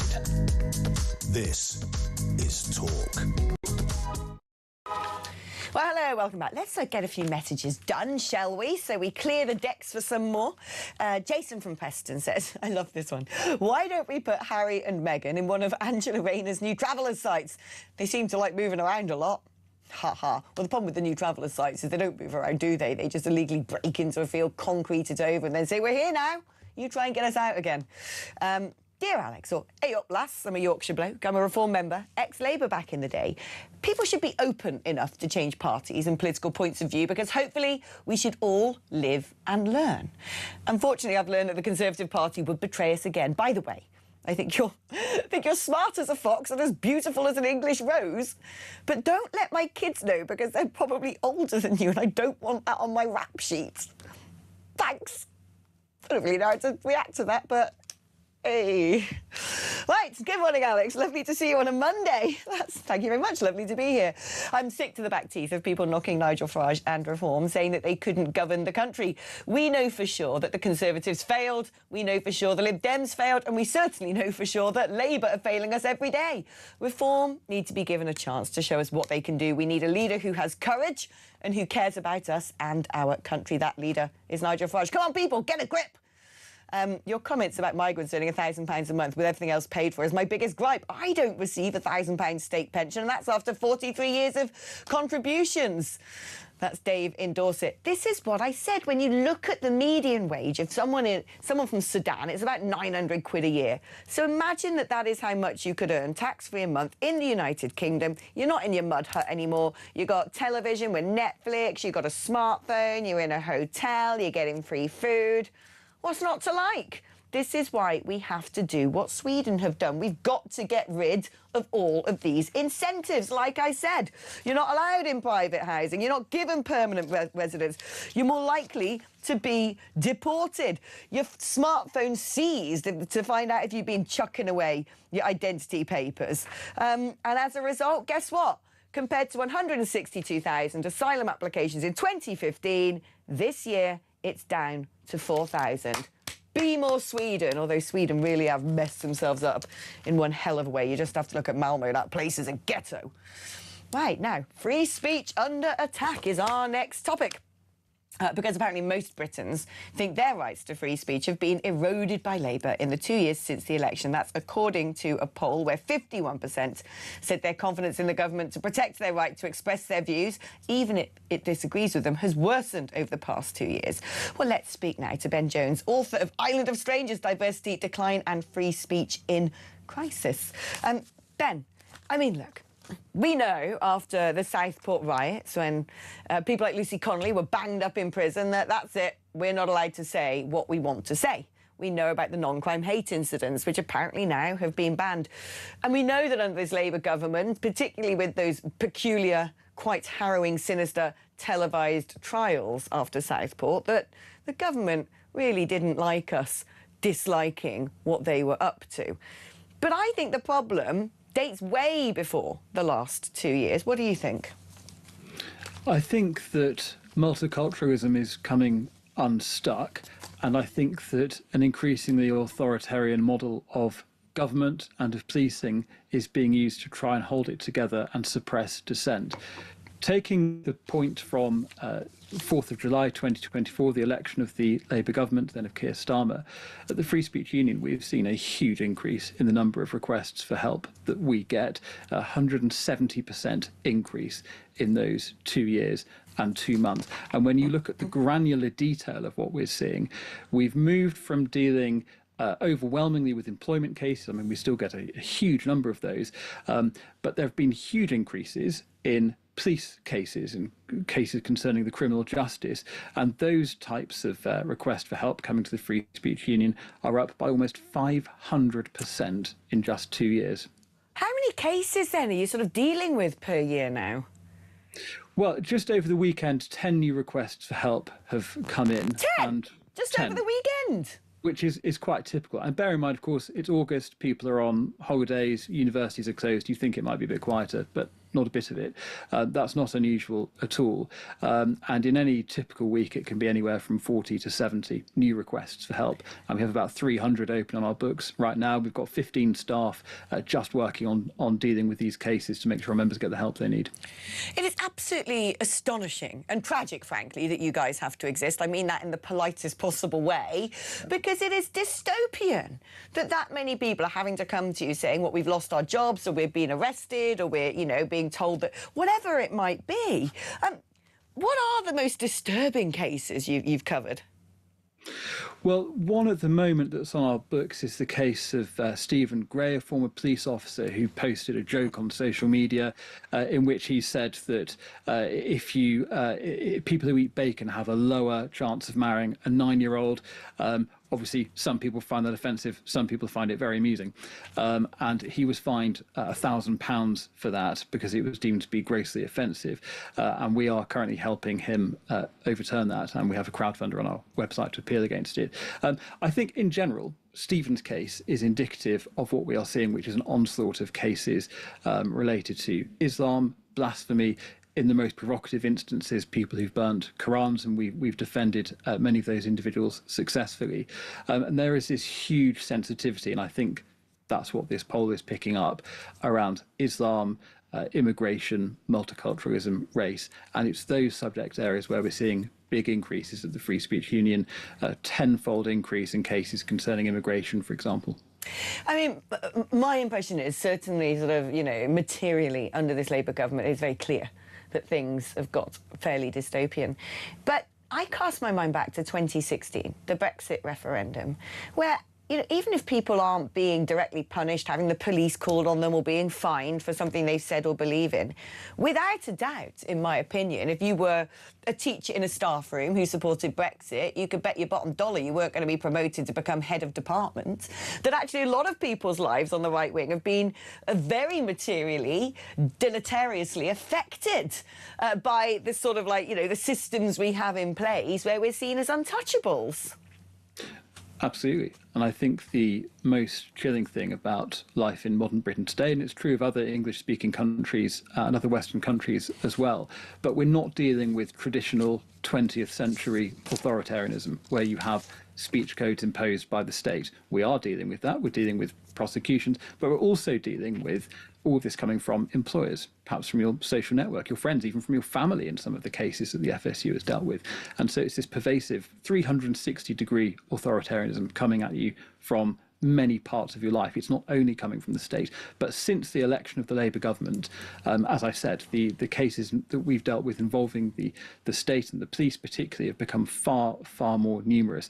And it's set this mood throughout the entire public sector, throughout the justice system, that these types of comments about immigration, even comments that have found to be totally lawful, comments that juries have let people off after just 17 minutes of deliberation in the case of Jamie Michael. This mood is being set that these things cannot be tolerated. And that's because our society is becoming so fragile. That's why I argue in Island of Strangers, my book that came out a couple of months ago, that multiculturalism itself is breaking down. Yeah, I think it is. It's a failed experiment, and the government have realised we are in a mess. We're sort of fog-marching ourselves towards something pretty horrific on the streets of Britain, and now it's just a case of gotta contain it, gotta suppress it, which means oppressing us. I wonder, actually, Ben, whether your organisation, the Free Speech Union, ever have communications with America, because I know there's an undersecretary over in Europe called Sarah Rogers who's keeping a very close eye on free speech in the United Kingdom.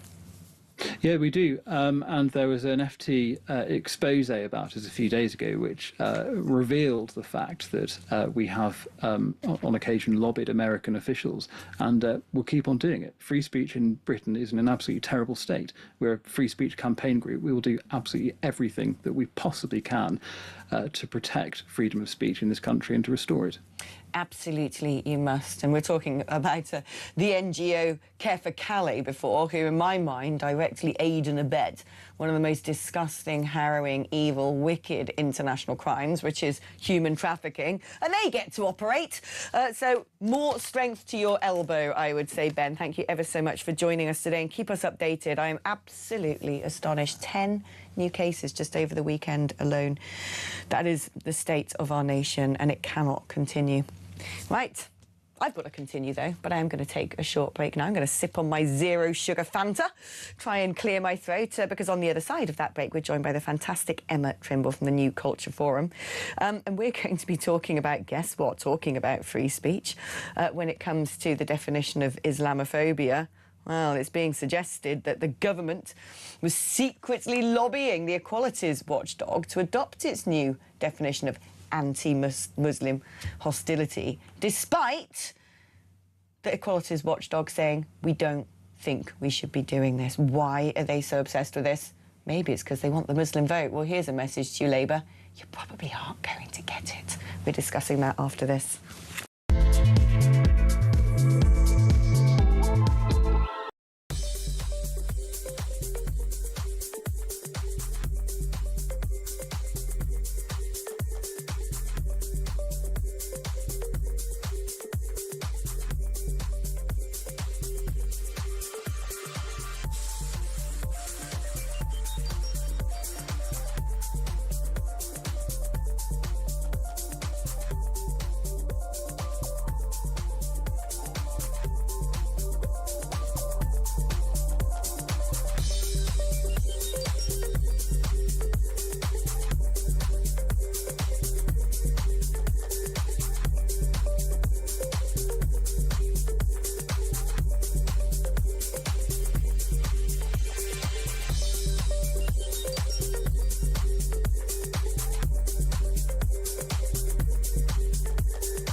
Across the UK, on DAB+, on YouTube, on your mobile, and on your side.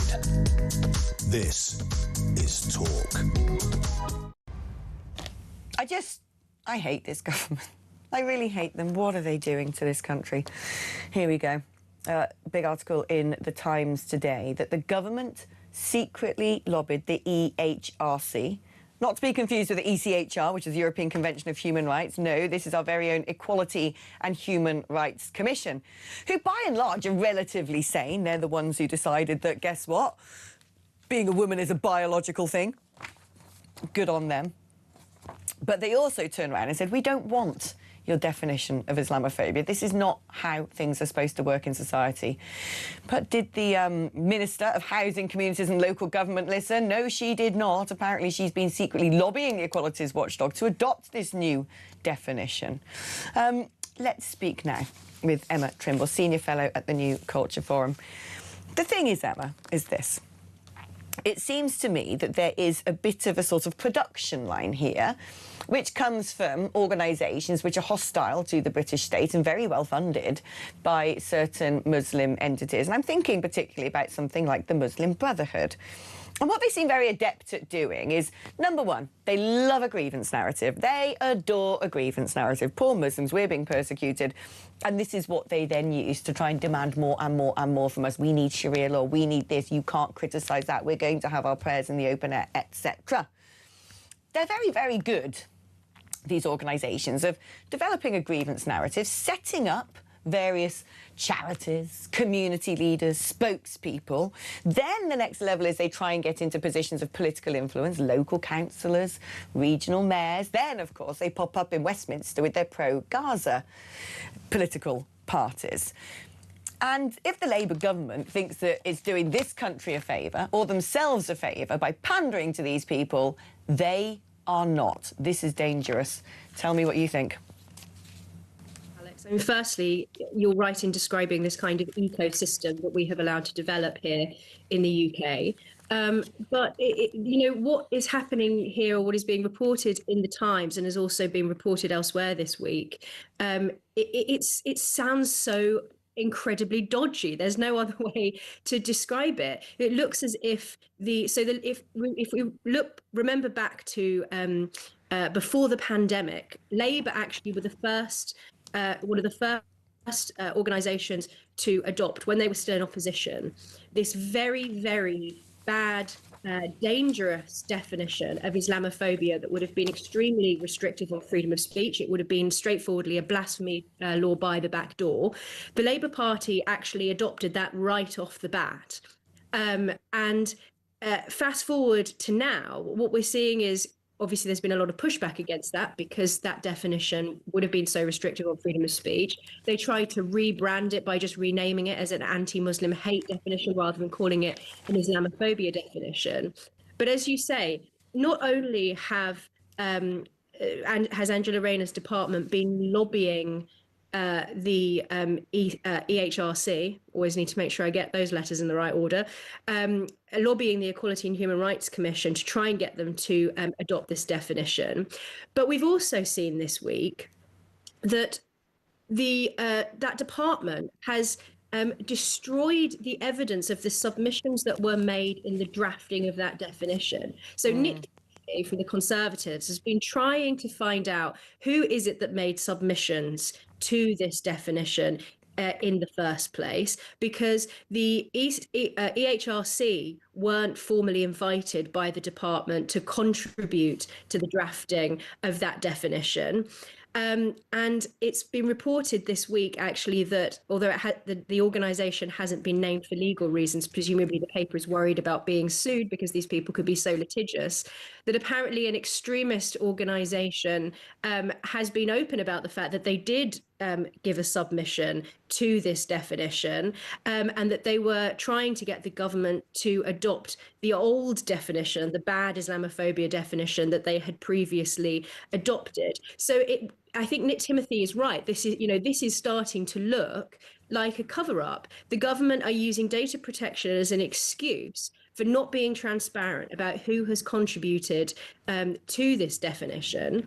And as you say, Alex, so there is this whole ecosystem out there. The government has had a policy successive governments have had a policy for quite some time now of not engaging with certain extremist groups. And it does look as if this Labour government are trying to get around that by just not telling the public who they've been speaking to. It's so dangerous. And I'm talking about these organisations which essentially propagate, parrot, promote perniciously the talking points of, well, terrorists, essentially, ISIS, Hamas, Iran, Muslim Brotherhood. We now have, guess who's popped up? Gary Lineker, that's right. Always one to suck up his favourite narratives about Gaza, which largely are, I would argue, generated as part of the grievance narrative of Hamas. He's now shared a social media post that links Zionism to the Nazis. Now, this is a video of a man called Tony Greenstein, who's an anti-Zionist, who was actually cleared last week of inviting support for Hamas. And in his video, he says, I made it clear to the jury that my opposition to Zionism was because I was Jewish, and that Zionism is in the tradition of the Nazis who persecuted Jews. I mean, this is convoluted for a start, but it's really quite sinister. My understanding very much of Zionism as someone who reads the Bible and the Old Testament is Zion, of course, meaning to point, is where the Abrahamic religions were first established, and that it biblically became the centre of the Jewish homelands. And of course, when the Jewish were scattered and persecuted throughout the globe, and after World War II, they needed somewhere to go, it was determined that they would go back to their homeland, something I fully support. I, my friends, am a Zionist. But linking it to Nazism and Lineker retweeting that, I don't understand what Kool-Aid these people are drinking when they're essentially just wholesale adopting the lines of very evil, wicked terrorist organisations and repeating them as if they are the ones with moral rectitude. Yeah, the post as well that was retweeted seems to have been won by a group called Cage, which has been regarded as very controversial in the past and present by many people. But this guy, I mean, he's been cleared, of course, but it's been reported in today's Telegraph what the jurors heard this guy wrote in a blog post. I'll just read it verbatim. So it contained, according to the Telegraph, this blog post contained the line, "The time to fight is now. Whatever criticisms one can make of Hamas, we should congratulate them on this well-planned and audacious attack on the Zionist enemy." Now, anyone who's familiar with what happened in that attack on Israel, the children who were murdered, the women who were raped, the people who were kidnapped, I mean, that is absolutely horrific. And even if despite the fact that this guy has been cleared, the fact that Gary Lineker is showing his support for that, I think, I mean, it's not even a case of bad judgment, is it? I mean, that is just totally disgraceful. And as you say, Alex, Zionism is not Nazism. It's not in the intellectual lineage of Nazism. It's about the self-determination of the Jewish people in their homeland. And you can have a reasonable conversation about questions of competing claims to land and so on.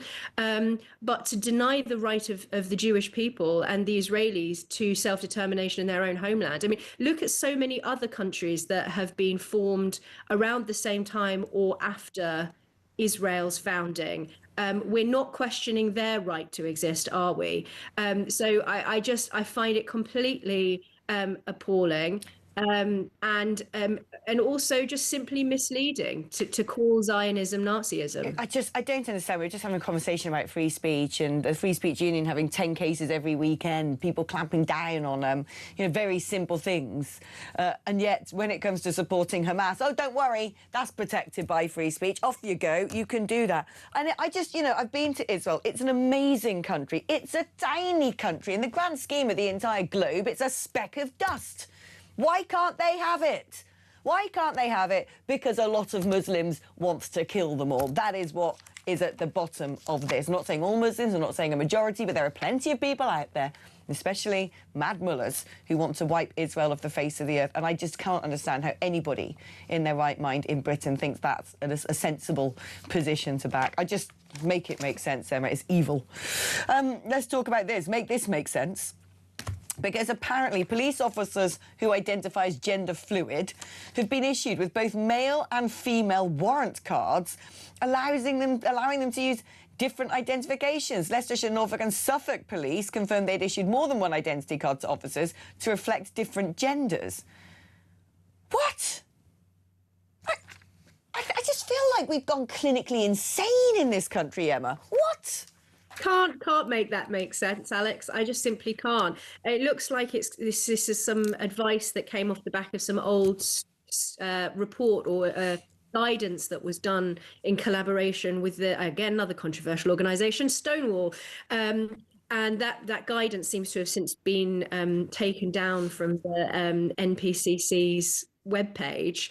But the fact that they're issuing these cards so that a police officer can just switch between being male and being female. I mean, given that women have a right in a stop and search to be searched by a biological female, this is misleading women as to their rights. I mean, we have a right to know who a police officer is, who we're dealing with, and giving an identity card to a police officer that is factually untrue is actively misleading the public. It's dangerous. I think we should be lobbying against it as a violation of our rights. I think it's insane that any police force thought that this was an acceptable thing to do. And Harry Miller, who's a police campaigner, former police officer himself, who very famously got a call from the police to check his thinking over something that he'd posted, a limerick, I think it was, an anti-gender ideology limerick that he'd posted on Twitter. He said, how can we trust the police to know the difference between crimes and non-crimes if they don't know the difference between a man and a woman. This is the stuff of fantasy. We cannot have the police need to deal in objectivity and in law. We cannot have them dealing in fantasy like this and indulging the fantasy of their officers. No, do you know, I was about to make exactly that point. You know, when it comes to if someone's going to bust into a crime scene, make arrests, the least you might demand of that person is that they are at least sane, which to me doesn't seem to go hand in hand with the concept that 1 minute you're a man and 1 minute you're a woman and the next minute you're a man again and then you're a woman again. That to me does not seem to exhibit a sense of rationality. But there you have it. Emma, thank you ever so much. Always wonderful catching up with you, my darling. OK, let's get some messages, because after the break we're going to do more messages and also take some calls. Morning, Alex. It's clear to me that the jug-eared prat from Leicester is getting confused between Gaza and Gaza. The bloke needs to shut up. Thanks, says Keith in Nottingham. I wish that was the case, but it's not. That man, that Lineker, needs to do what I did. He needs to go to Israel. He needs to visit the site of the kibbutz. He needs to go to the site of the Nova Festival and meet with the survivors and hear what happens. And then he needs to go to the IDF headquarters and watch the 45 minutes of unedited footage filmed by Hamas themselves on October the 7th. And do you know what? In that 45 minutes, there are actual psychologists present in the room. You can leave the room at any time, and there are people on hand to help you deal with the aftermath of what you have witnessed. I sat through all 45 minutes. Make no mistake, I will never, ever wipe what I saw from my mind. Lineker, you need to watch that, my friend. Hi, Alex. Maybe you can answer this question for me. Is Britain still a first world country? No. In my mind, we are now a third world desperate nation, getting worse by the week. John from Poole. I'll tell you what, mate. Not only are we a despotic country, indeed we are, and I know we walk around and see all of our lovely architecture from 200 years ago, and it makes us feel like we're still a great civilization. You look at anything new being built, and I'd rather live in a shoebox, quite frankly. And you just have to see that China's just had the robot games. What are we doing? What are we turning into? We can't even operate an underground system effectively these days. Third world country? Mate, I think we're fourth world at this point. Hi, lovely Alex. Have a fab week, says Witch. Free Speech Union membership is mandatory now for taxpayers and talk viewers. I know. This is why I like being here. I feel nice and safe in Murdochville, because if I was doing this outside of this building, I'm not sure I'd be lasting long before I was felt the long arm of the law. OK, we're going to be taking a short break, but after that, it'd be great to chat with some of you. So give me a buzz, 03444 499 1000. It's your normal network rate, and you can use that number as well to keep the WhatsApp messages coming in. And do indeed feel free to leave me a little audio note on WhatsApp. I do like those. 8722 is the number if you're going to send a text message. If that is your medium of choice, you have to write the word talk before you send your text. OK, I'm back just after this.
across the UK. On DAB+, on YouTube, on your mobile, and on your side. This is Talk. Hello and welcome back. And let's get up one of our regular callers. It's Grace in London. How are you doing, my darling? I'm very blessed, thank you. Although I'm not in London right now, but it's very good to talk to you. Hi. Oh, where are you calling me from? Out of Manchester, I believe. I can't to visit my sister because she's just had a baby. So oh, well, congratulations. How lovely. And while you're there, maybe you'll want to go and visit Andy Burnham's new creche of the North, where he's using fuzzy felts and, you know, potato stamps to come up with policy for the United Kingdom. What's on your mind, Grace? Can I say, yeah. I share your aversion to Comic Sans font. I have a long-standing hatred of Comic Sans font, and I've noticed you mention it recently. Oh, yeah, Comic Sans font. I agree with you about that. I find triggering, which is a word that probably should be written in Comic Sans font, quite frankly. What's on your mind, Grace? I was just thinking about this discussion regarding Islamophobia. And I remember you actually having a really good conversation with some Muslims, and we talked about how we share the view that science indicates that there is a designer, i.e. God. And then I tried to ask them some more questions about what they think about Jesus and why they don't believe any of the eyewitness accounts of Jesus having risen. And they didn't have particularly good answers for that, but it was an amiable conversation. It was nice. And I was just thinking it's good for people to be able to have open discussions about things.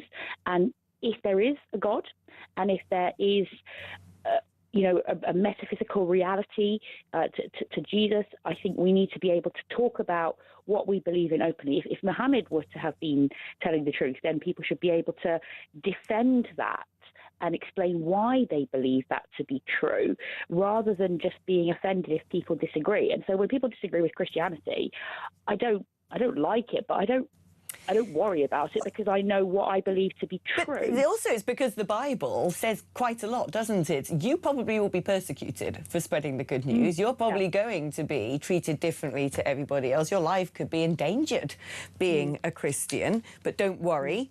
It also says, you know, pray for your enemies.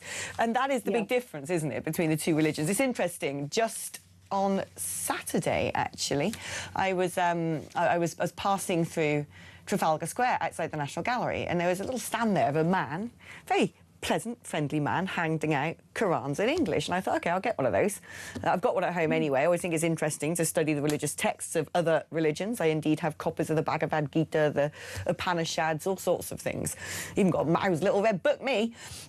But what was interesting is his approach, because he tried to sell it to me by saying, oh, look, you know, we've got Jesus. Jesus is part of Islam.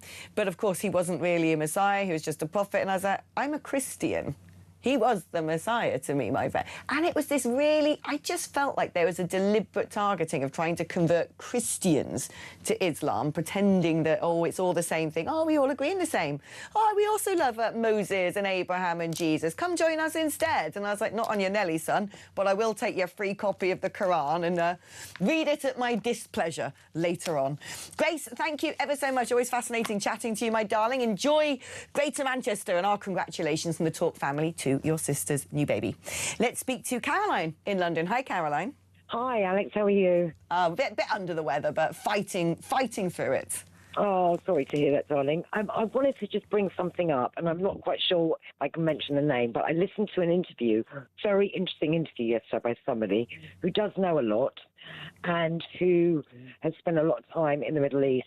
And he basically mentioned, I think it was 2002, you may know about it or you may not, and if not, it'd be great if you could look into it, that there was a law passed, which was obviously under Blair, basically taking a lot of the powers of the police away.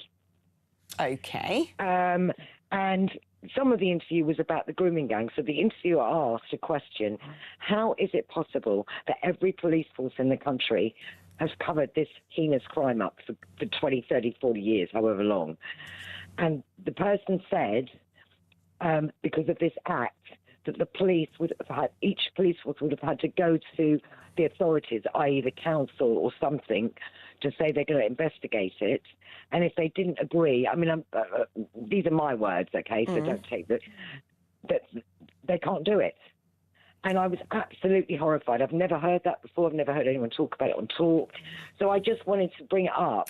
Well, I mean, this is brand new to me, Caroline. I'm going to have to look into that. Let me just recap what you said, see if I've got this straight. That essentially a law was passed in 2002 by Tony Blair, which limited certain amounts of police powers, meaning that a police force would have to ask permission from someone higher up to simply investigate the grooming gangs. Go to the councils or whatever it might be. Wow. Yeah, it was really shocking. I don't know whether I can give you the name of the person. True. Caroline, thank you. Do you know what? I'm going to try and look into that because that is fascinating indeed. I know a man who will probably help me, actually, Raja Meyer. He always knows about this stuff. He's been a long-time campaigner on grooming gangs and especially the cover-up, and particularly by local authorities. So I will get on the blower to him and see what he knows. Caroline in London, thank you ever so much for your call. Now, coming up after the break, we're joined by Lord Redwood, and there's been a bit of breaking news, which is that Andy Burnham wants us to move closer to the EU. I bet that puts a bee in the Great Lord's bonnet. We're going to be discussing that with him, as well as the jobs market, North Sea oil, and the fact that David Lammy gave the hoax number of Trump's aid to Andy Burnham. So much madness going on, so don't go anywhere. One more hour to go. I'll see you just after this.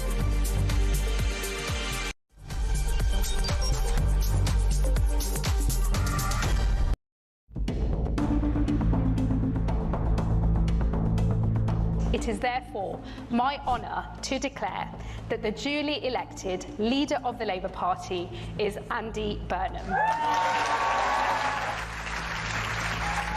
you, everybody. Thanks so much. I believe.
Across the UK, on DAB+, on YouTube, on your mobile, and on your side. This is Talk.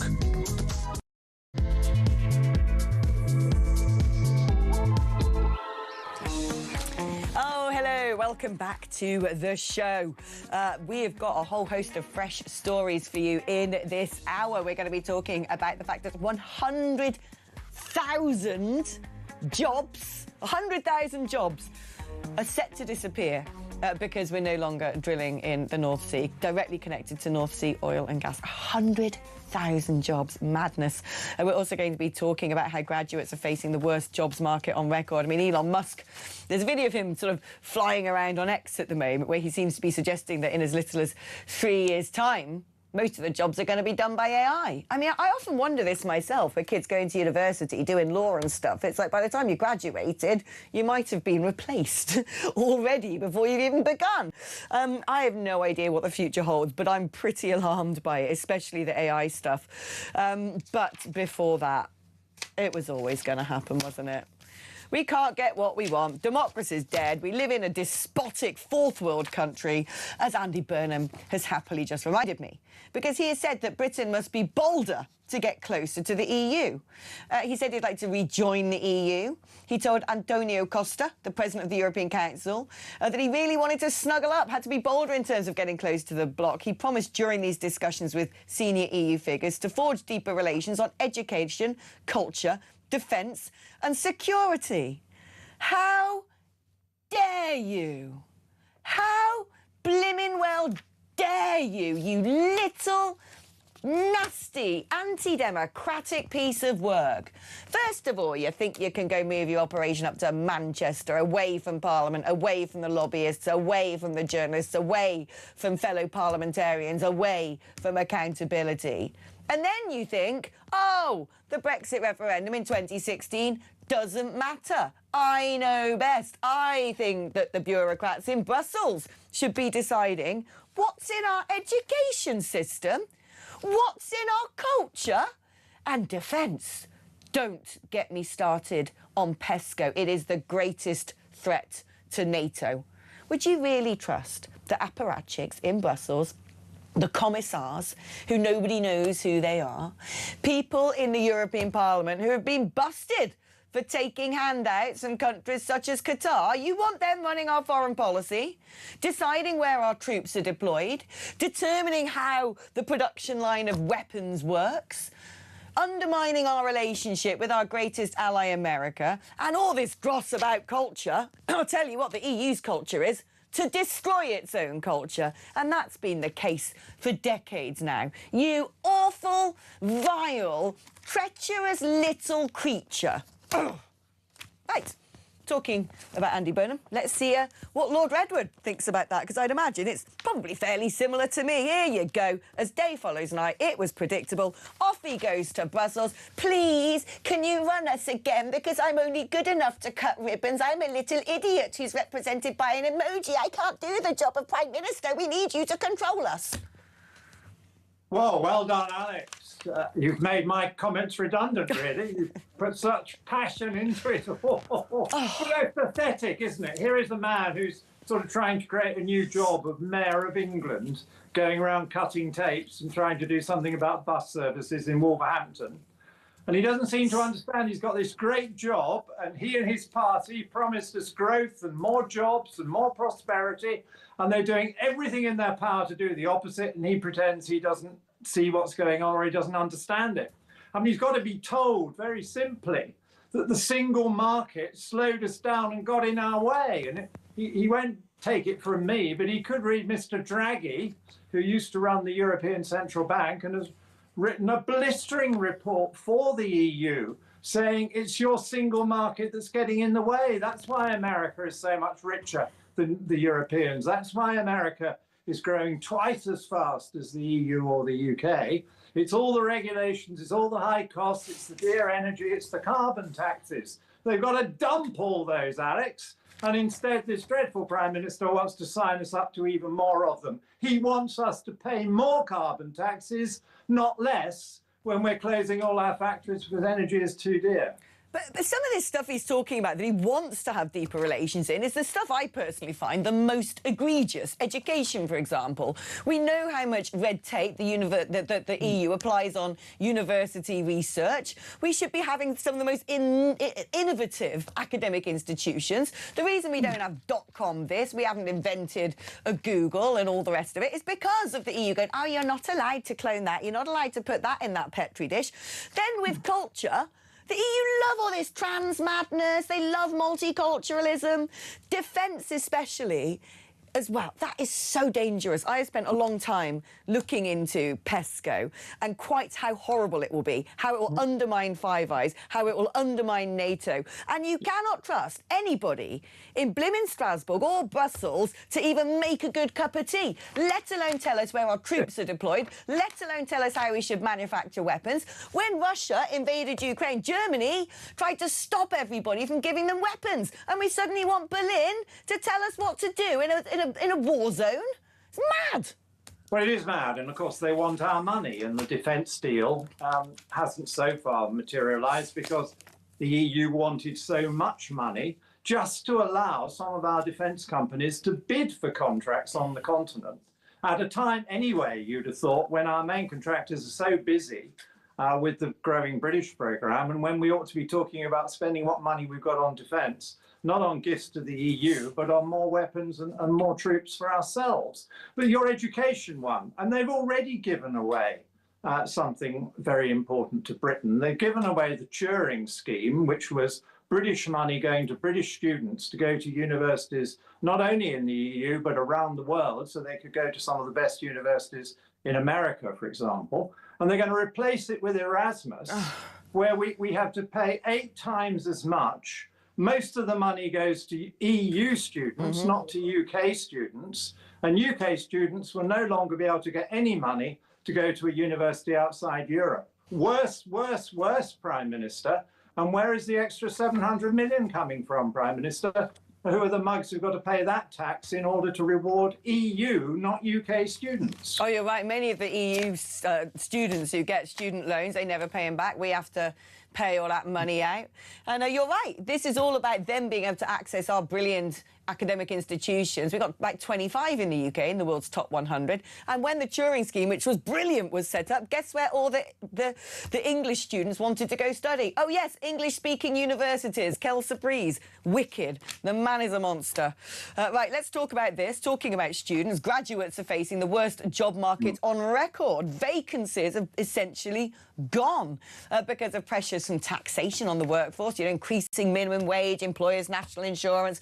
Turns out when you do those things, workplaces struggle to take on new employers. And then, of course, technology, the threat of AI. There were just 8,383 roles for university leavers advertised last month, which is a 45% drop since last year, and the lowest figures since they started being compiled 10 years ago. I mean, we're heading towards some sort of employment oblivion, as far as I can tell. Like I said, I wouldn't know what to recommend someone study at university today. I don't know what's future-proofed. I don't know how the jobs market's going to cope with the introduction of AI, as well as all the migration, as well as all the taxation. I just think, I don't think this is being spoken about enough. I think we're sort of in apocalyptic circumstances. Well, but I don't think it's mainly or just AI, because other countries that aren't following our crazy policies don't have the same problem that we've got with employment of graduates.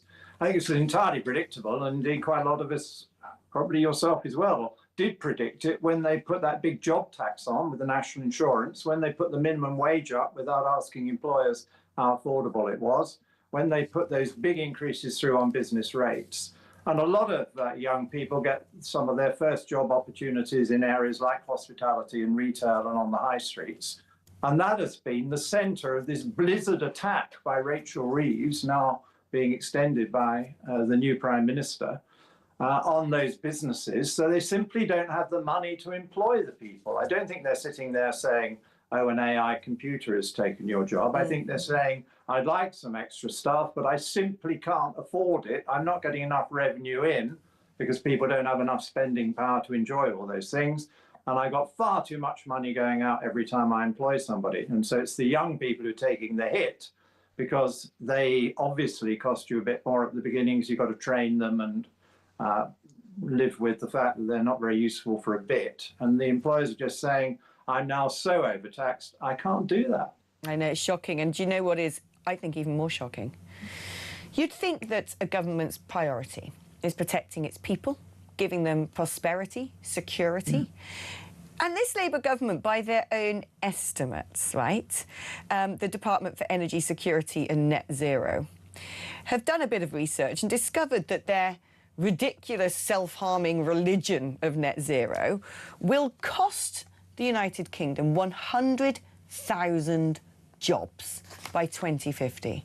What government on earth goes, yeah, let's lead the world in getting rid of as many jobs as possible, of deindustrialising? That is a wickedness. That is a wickedness. Well, it is, and I think that may be an underestimate, because there are so many areas under attack from their bad net zero policies. There are all those jobs you're mainly referring to, which is oil and gas, where we simply closed down one of our most productive and highest tax-paying industries on a whim so that we can import other people's oil and gas, which will incidentally mean more CO2 worldwide, not less. So it is self-harm and it is self-defeating. But we're also in the process of closing down all our existing motor industry, because our motor industry making diesel and petrol cars won't be wanted, according to Labour, in a few years' time. Why on earth target an industry like that before customers are ready to buy the battery cars in the very large numbers the government wants, and before we're actually making the battery cars that people could afford to buy or want to buy? That also is madness. And when I think about during the referendum campaign, we were told that we could do damage to the motor industry if we had to impose a 10% tariff, which of course we haven't had to impose anyway. And they were all up in arms about that. Now, when it's closed the whole thing down, they think that's absolutely fine. And they're closing it down on their whim, attacking the jobs of the British people. Oh, and also because the EU want us to do it, don't they? And let us not forget they're our best friends. We must do everything Brussels says. I just think this is utter... When I look at the British people, anti-prosperity, anti-security, I can't wrap my head around it, John. Let us talk now. Reform's had a press conference this morning. They're getting a bit, like, happy clappy, aren't they, with all their new policies? Every day someone's doing a press conference with a new announcement. Calm down. Let a few sink in. Let a few land. We can't keep up. But anyway, today's focus is on prioritising British-born young workers for social housing. It is saying that it will prioritise workers under 35 when allocating social housing if it is to enter government. It will set out plans to build 50,000 affordable social homes a year. They also say on top of British-born workers, former military service personnel and married couples with children will also be prioritised. A Labour spokesman says the plans are unserious and unworkable, accused Reform of pushing gimmicks and divisions with plans that will go after long-term UK residents that have contributed to our country. I take that to mean foreign-born people. What do you make of this? Because... I personally very much agree with if you're working, and for whatever reason, I don't know why if you're working you therefore need social housing. That seems to not make sense to me. But, if you're actually someone who has great intentions, wants to contribute to society and ends up on hard times, I believe that should be rewarded above someone who's broken into the country yesterday and claimed asylum and then got given residency. But I'm not sure I like all of these sort of barriers, such as being under 35, because very often 35-year-olds are the most likely people to be in secure employment. It's the other ends of the age spectrum where people can often find themselves being made redundant, having, served their time, or, unable to access the jobs market, as we were just discussing with graduates. And also talking about married couples. Well, married couples, you'd imagine, have a dual income, can support each other, are probably not as vulnerable as, I don't know, a single mother. So there's some of this that I agree with, but there's a lot of it that I think, why have you put those thresholds in place? That doesn't make sense. Two working married people seem to me the least likely people to require social housing. What do you make of this policy? Well, I agree. I think it's highly selective, and I think if it were to come in as a national policy, it'd be very difficult to implement because, of course, councils have a responsibility to house people. And unless you're going to abolish that, you would then have to make choices outside those particular priorities you set out there. And another one, if they're saying you have to be born in the United Kingdom, well, you can be born to British parents who are temporarily abroad. Are you going to be banned when you get back to your country with your parents? Or someone can have been living here for 20 years, came in legally and is now a British citizen. I don't think I'd want to be hard on them particularly. Our country has offered them a place and made them a citizen. So it all sounds a bit hot-headed, doesn't it? I mean, look, I personally agree with the idea that British nationals should be prioritised without a doubt. I think it's quite egregious that, according to Reform's estimates, more than 500,000 social homes are occupied by foreign nationals. I mean, that to me, if I used to live and work all around the world. When I was living in Kenya, for instance, when my contract came to an end, I wasn't saying, can you give me a house now, please? No, I came back to the UK, because my job there had ended. And so I think the idea of saying to someone who is essentially a foreigner, have a free house is a bit crazy. But like I said, some of these thresholds to me just seem arbitrary and not well thought through. Let's have a little listen to Richard Tice speaking about it. The first people that one should be looking after are young British workers, under 35, young British married couples, young British veterans who've done the right thing. They've got a job, they're doing their best, working in their community, setting a fine example, because the role of the British government is actually to look after British citizens first. But surely welfare is there to help people who've fallen on hard time, who might have been working in a local factory that's just suddenly closed down because of, you know, Rachel Reeves and Ed Miliband's egregious policies, and therefore find themselves unable to support their family, i.e. not a worker. This is what's not making sense to me, because in theory, welfare and things like social housing are supposed to be a safety net. And like I said, if you're married and both of you have jobs, why would you need the safety net? Why would you therefore go to the top of the list? Yeah, no, you made some very good points. But you can't get away from the fact that we have a border control problem more than a housing problem. And if we solve the border control problem, quite a bit of the housing problem would drop away. Past governments and the current government have made big mistakes, letting in far too many people legally and letting in far too many people coming in illegally because they didn't manage to find the right way to stop them. And so there's far too much pressure on the housing system. So naturally, people who've been settled here for many years, people who were born here, brought up here, feel they should have priority. And I understand that.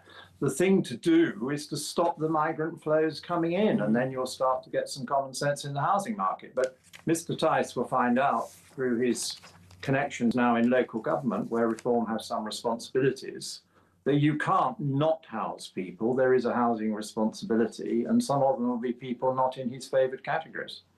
John, thank you so much. I'm hoping, we're going to take a break now, but I'm hoping my producers will beg you to stay on after the break. So there's a couple more things I'd like to ask you, if that's OK.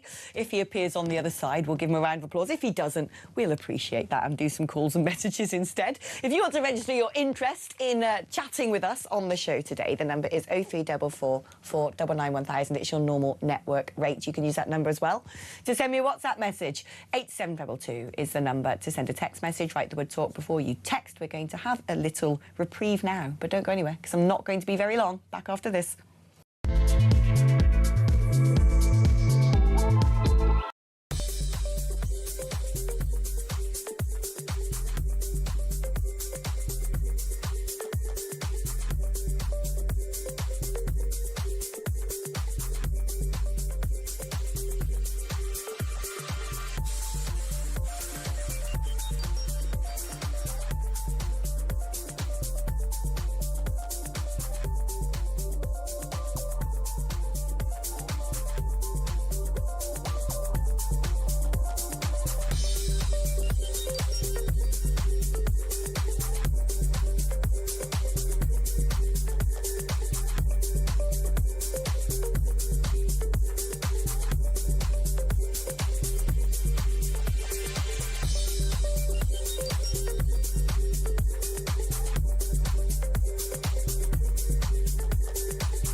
Across the UK, on DAB+, on YouTube, on your mobile, and on your side.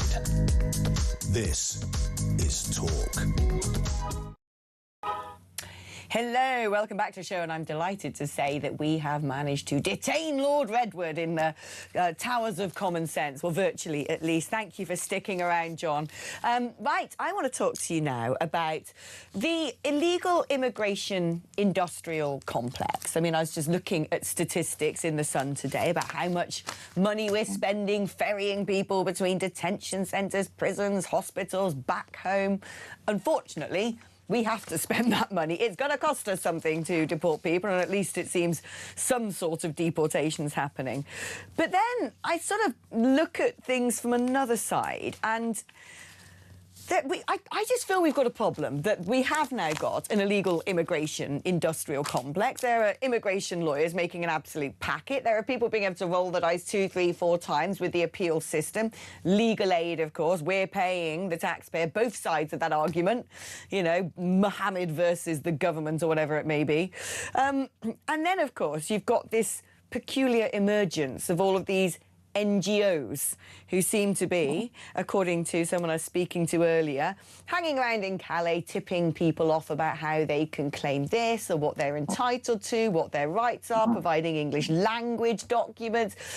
And my view, my opinion on this is I personally regard that, and like I said, this not saying this is a fact, it's an opinion, I personally regard that as aiding and abetting some of the most harrowing, evil, international criminal cartels that exist. People traffickers who harvest organs, connected to terrorist organisations, hostile foreign states, who put women into, brothels and or domestic servitude if they're lucky, who will routinely torture and kill people along the migration routes, extort and exploit them. Why on earth are we not doing something about this? With all the things we've heard, smash the gangs, turn around the boats, change bits and bobs of the ECHR, I've not really heard anyone say we need to start auditing some of these law firms. Have they got connections to these charities? What are these charities actually enabling? No, I agree. I've always said follow the money is one of the obvious things to do, because if you've got city traders that the Labour government doesn't like very much, the anti-money laundering police will soon be onto them, and very elaborate inquiries will be made and there'll be prosecutions. We're talking here about money laundering and illegal boat transport on a huge scale. And we don't seem to do the most obvious things. I mean, surely you should take the mobile phones of all those that you rescue from one of these boats and find out who they paid and who tipped them off about where the boat was going from and what time the boat was going, if they won't answer themselves. Even better, if they're serious about wanting to get into the UK, they should cooperate with you and tell you how these things are organised. You should certainly arrest the person driving the boat. Now, they're saying sometimes that's one of the migrants nominated from within, but they are taking on a very responsible job and they are breaking all the laws doing it, because they're allowing people on an unlicensed boat that is very dangerous in the hope that they're going to get picked up. And we need to go back through the bank accounts and the money laundering activities of the people who lie behind the trade. And I think you're quite right, the hangers-on and the people who are promoting these things, they are actively wanting people to get on unsafe boats, and sometimes it goes terribly wrong and they die, and they are assisting that kind of awfulness. I know, I think we've got to get very strict about this, but listen, I've got a statement from a Care for Calais spokesman previously published, which said, our operations in Calais and northern France focus on the provision of humanitarian aid, and we seek to provide some friendship and dignity through activities like English lessons, football matches, simple teas and coffees.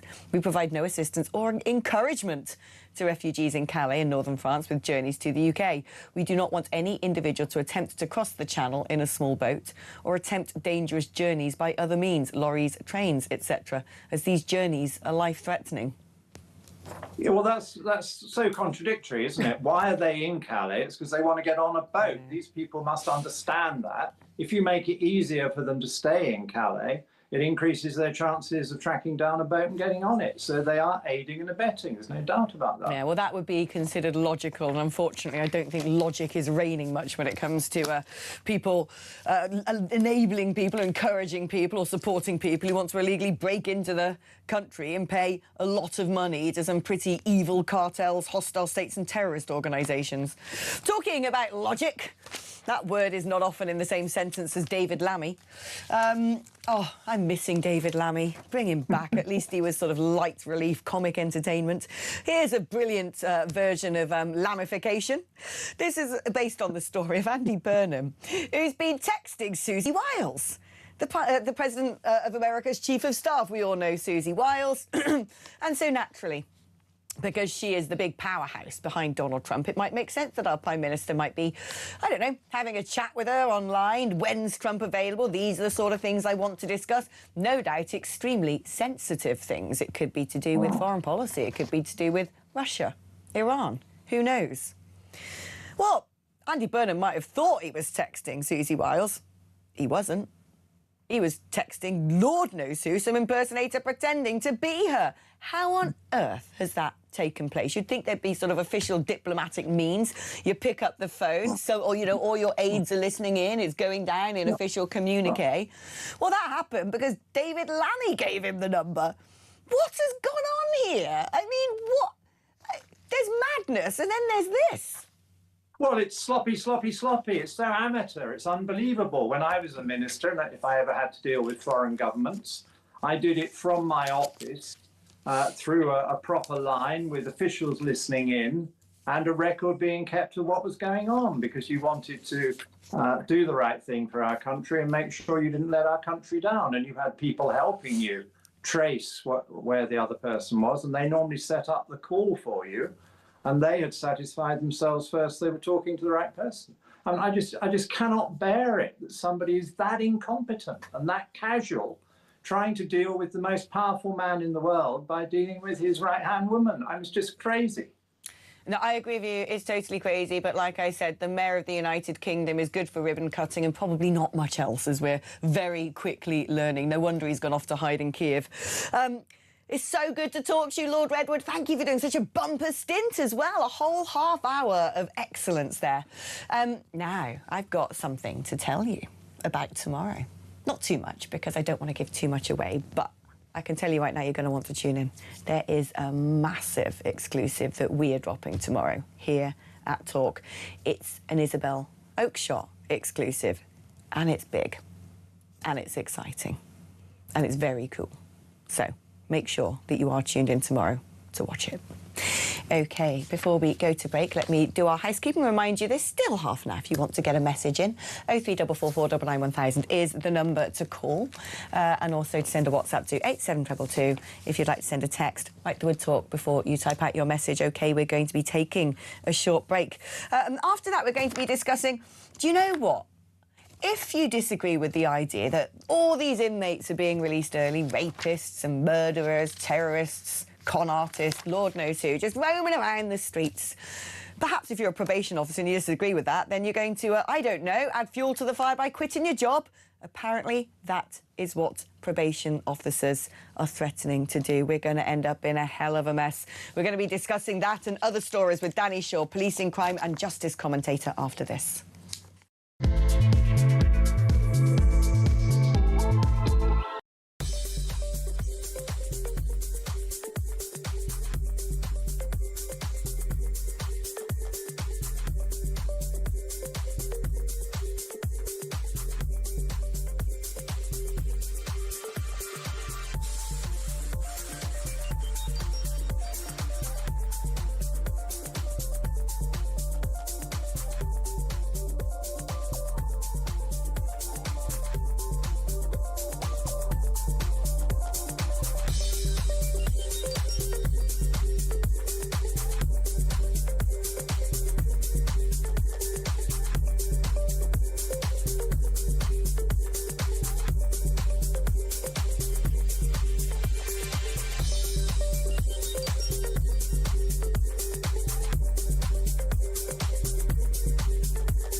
Across the UK, on DAB+, on YouTube, on your mobile, and on your side. This is Talk. Hello, welcome back, is what the toe rags of various ghettos might say to their mates who have been locked up indoors and are now going to be able to just come out and enjoy life with full-fledged freedom. But it turns out that probation officers are not very happy about this. You know, the people who probably have to keep an eye on those ones who are going to be tagged, who aren't supposed to be roaming around, and, I don't know, domestic abusers who aren't supposed to be going within a certain distance of the people they have abused, etc. Parole officers who normally handle a maximum of 45 cases are already drowning because each one is now dealing with 60 plus, and those numbers are set to rise. They're now threatening to quit over government plans to release 5,000 prison inmates early, which is a 150% increase in workload capacity. What on earth could go wrong with this? We're going to be releasing all the prisoners, and the people who are supposed to keep eyes on are going to quit their jobs as a result. Doesn't really bode very well. Let's speak to Danny Shaw, the brilliant Danny Shaw, policing crime and justice commentator. I mean, look, I'm sympathetic towards probation officers going, whoa, whoa, whoa, whoa. We've already got a lot to deal with, and now you want us to deal with all these other people as well. I've heard that some of those ankle tags aren't working. And I just think, you know, if these parole officers do decide to quit their jobs or go on strike, have we got preparations for how to deal with that? Are we just going to have potentially violent, wicked people running amok on our streets?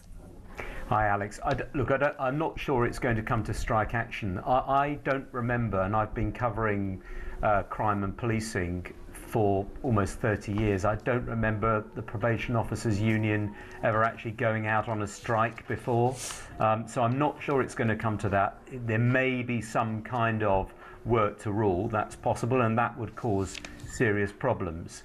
But what I think it shows you is that they are being asked to do an ever increasingly complex and tricky job with not enough staff. In London, 1 in 3 posts is vacant. 1 in 3 posts is vacant. Now, you know, people listening to this, watching this, imagine that the organisation, the company you work for, with 1 in 3 staff vacant, and that, you know, and then you add in people who take sick days or on maternity leave or leave of absence or whatever it might be. That's why the caseload is so high for probation staff. Now, one of the issues, I think, Alex, is that they need to widen their net for recruitment. They tend to recruit people in their 20s, graduates, many of them psychology graduates. I think they need to start recruiting people with a bit more life experience, people who perhaps are career switchers in their 30s, 40s or even 50s. Widen the net, and then I think they can get more people in, and people who perhaps have a more sort of more keen sense of who's trying to pull the wool over their eyes and who's really, you know, wanting to go straight. Now let's talk about some of these people who are being released early, and there have been calls from domestic abuse campaigners demanding that Andy Burnham delay the release of prisoners who've been convicted of violence against women and girls, to give victims more time in order to protect themselves. I mean, blimey, that's... If you know, I'm trying to imagine the situation of a woman who has been terrorised, beaten up, emotionally abused, controlled, coerced by a man, to find out that, guess what, he's coming out next week. I mean, the fact that they're just asking for a delay rather than just say don't release them early tells you all we need to know really about how terrible the situation is. What do you think is going to come to pass with this situation? Well, we're going to find out probably next week what the government's intentions are regarding the early release scheme, how many offenders are going to be excluded from it. They clearly got to widen it beyond the initial cohort who they exempted, rapists and some people convicted of sexual offences. They've got to clearly include the killers of PC Andrew Harper, who are currently eligible for early release. I do hope that they can extend it to take in people who are convicted of domestic abuse. I think the difficulty is that there isn't a specific offence of domestic abuse. Some people convicted of domestic abuse will have been convicted of assault or grievous bodily harm or harassment, and so it's quite difficult to disentangle that. And I do fear that there will be some domestic abusers who will be eligible even after the changes the government's announced next week for early release. Look, you know, the vast majority of people convicted of crimes are freed at some point, okay? They are let out. It's only a very small number who will never see the light of day, who will never get to walk, you know, the streets of Britain again. So there has to be a plan in place for everyone The situation here is that it's happening earlier than people wanted or expected.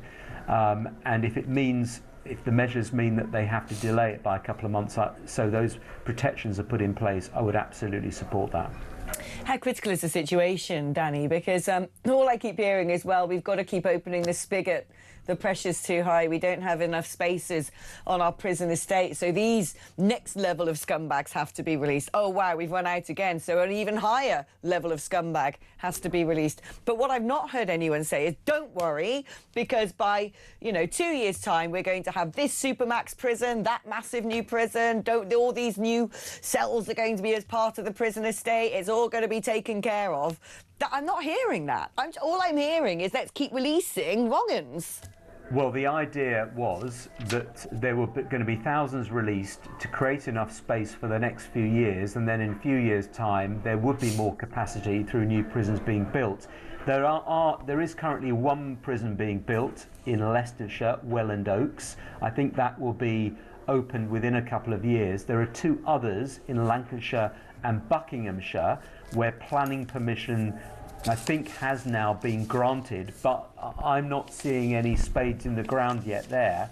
And my concern is that the government has this figure of 14,000 extra places by 2031. I don't think they're going to hit that target. And so, that is the real concern, is that, down the line in 2 or 3 years, they may have to introduce another early release scheme, whether it's this government or another one, because I don't think there is enough capacity being built. I do think what the government should be doing is looking at creative solutions, more imaginative solutions. People convicted of fraud, some of those could be held not in prison, but on very strict conditions in the community with tags and curfews and so on. They are non-violent offenders, and there are thousands of others. And I would rather prioritise their early release rather than domestic abusers, sex offenders and people convicted of manslaughter. Oh, I totally agree. I mean, that's just common sense. There's what a lot of people have said as well, maybe we should think about releasing women because they sort of tend to pose far less of an actual physical threat to society. Are there any sort of conversations happening in that domain? I'm sure there are conversations at the Ministry of Justice around that. The difficulty you've got, though, Alex, is that there are a number of women who have been convicted of violent offences who need to be locked up. It's not a huge number. You also have to have enough prisons for women across the country kept open, because if you start closing them, then what that means is that women who have to appear in court or women who have to have visits from their family and so on, they'll be too far for them to travel. So you can't suddenly close 3 or 4 women's prisons. You may be able to shut 1 or 2 and re-roll them as men's prisons. That might be possible in 1 or 2 locations, but you have to keep some of them open, and I think that's the difficulty there. Now, Reform UK, or Zia Youssef, who is their sort of shadow Home Secretary, so to speak, has said that that party's policy would be to deport all foreign national offenders, including to countries like El Salvador, essentially using foreign prisons to send our prisoners to. What do you make of that policy? I mean, putting to one side the concept of El Salvador, which definitely has some pretty hardline prisons, it seems. Nabil, what's his name, can't remember his surname right now, has done a great job there, essentially cracking down on violent gangs. It is interesting because there are other countries in Europe who are looking at, say, leasing prison spaces of countries such as, I think, Estonia. How realistic do you think that is as a proposal? Well, two things it seems to be saying. First of all, there are around 12,000 foreign national prisoners in jails in England and Wales. Yes, it would be ideal if they, or a large number of those, could be deported to serve their sentences in their home countries. The difficulty is that is a very, very hard problem to solve because you need the consent of the government abroad, and you also need to ensure that those prisoners are going to serve their sentence in custody, because victims will not be happy if they're suddenly roaming the streets. Governments of all persuasions have tried to reduce that number of foreign national offenders and really haven't succeeded. So that's a very difficult problem. There are some measures coming in which should make it a bit easier, but I don't think it's going to reduce the numbers that much. In terms of leasing jails in other countries, that's a possibility. The problem you have then is that every prisoner is entitled to receive visits. So are you going to fly over relatives? from the UK. That's going to be at great expense. Are they going to have conditions that are equivalent to those in the UK? Are they going to be able to have prison staff that they can talk to in English and understand? There are a number of practical problems with that, but I think it certainly should be explored. Very interesting. Now, finally, do you think this idea should be explored? I think I already know your answer. Apparently the Greens, never known for brilliant common sense policy, have made a call that police should not be allowed to use tasers and pepper spray. Well, that's great. Let's release all the criminals. Let's decriminalise prostitution. Let's decriminalise drugs. And now let's prevent the police from being able to use anything that might be able to suppress these people. It's like they're going to be the Mad Maxification of the UK. Alex, it's balmy. It's just such a ridiculous idea. I actually can't believe that a party that is, presenting itself as a sort of credible alternative to Labour, the Liberal Democrats, has come up with such a ridiculous idea. I don't think it's been adopted yet, has it, as official party policy for the Greens? But the fact that it's even being sort of put forward as being considered, I just don't know where to start. Tasers have probably reduced the incidence of injuries suffered by police officers from knives. They have certainly saved lives in terms of police officers going to the scene where someone's got a firearm or a weapon. Previously, they would have shot them dead with a firearm. Now they taser them, stun them, and they're able to then disarm them. I mean, what it shows is that they're not serious. They don't understand the practical realities of crime and policing in the UK. If they adopt this policy, I think it will be just a disaster for them at the polls, because I think people will see through that this is not a serious party. Yeah, I mean, as many people need to realise that as soon as possible, quite frankly. Danny, it's always great having you on the programme. Thank you so much for having such sort of nice music in the background. Talking about the Mad Maxification of society, we had a little sort of tinkly hotel star music there, which sort of made me relax into the future dystopian horrors of this country somewhat. OK, talking about future dystopians, what's going to happen in Ukraine? There's reports that 300,000, well, Ukraine thinks that 300,000 more troops could come from Russia as part of that battle. Meanwhile, Andy Burnham has headed over there on his first big state visit, promising unending support for as long as it takes. And the blueprints for Storm Shadow, which is our missile system that we devised with the French, are going to be handed to Ukraine, all of the intellectual property, in order that Ukraine can manufacture them themselves. Well, this has caused quite a lot of consternation with Russia, who have withdrawn their ambassador to the United Kingdom back to Moscow and says, right, this makes you as good as complicit. You are now at war with us.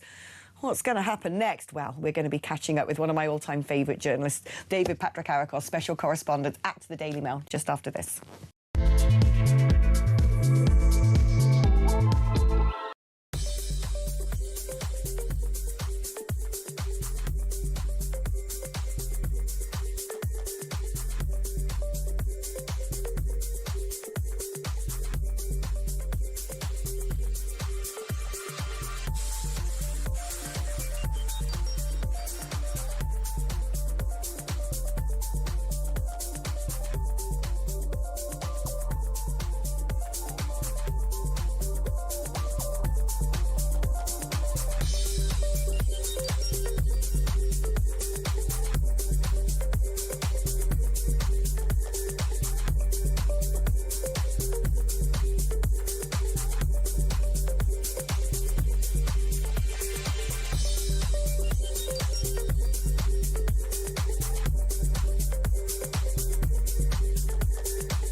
across the UK. On DAB+, on YouTube, on your mobile, and on your side. This is Talk. Hello, welcome back, is what Ukraine is saying to Britain, because our new Prime Minister has done what all new Prime Ministers have done the minute they get into office, and that is go to Kiev to reinforce the point that Britain stands shoulder to shoulder with President Zelensky and the war against Russia.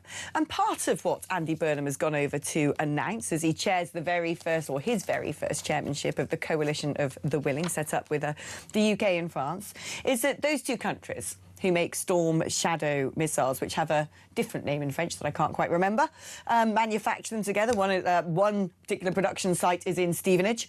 The blueprint for those, the IP, the intellectual property, how you make these things, what they involve, is going to be given to Ukraine for the first time, enabling them to manufacture the missiles themselves. But there are questions, I think, that need to be answered. Has Ukraine got the capacity to do that? How long is it going to take to set up those production lines? Are they at risk, then, of having the weapons manufacturing sites being targeted by Moscow?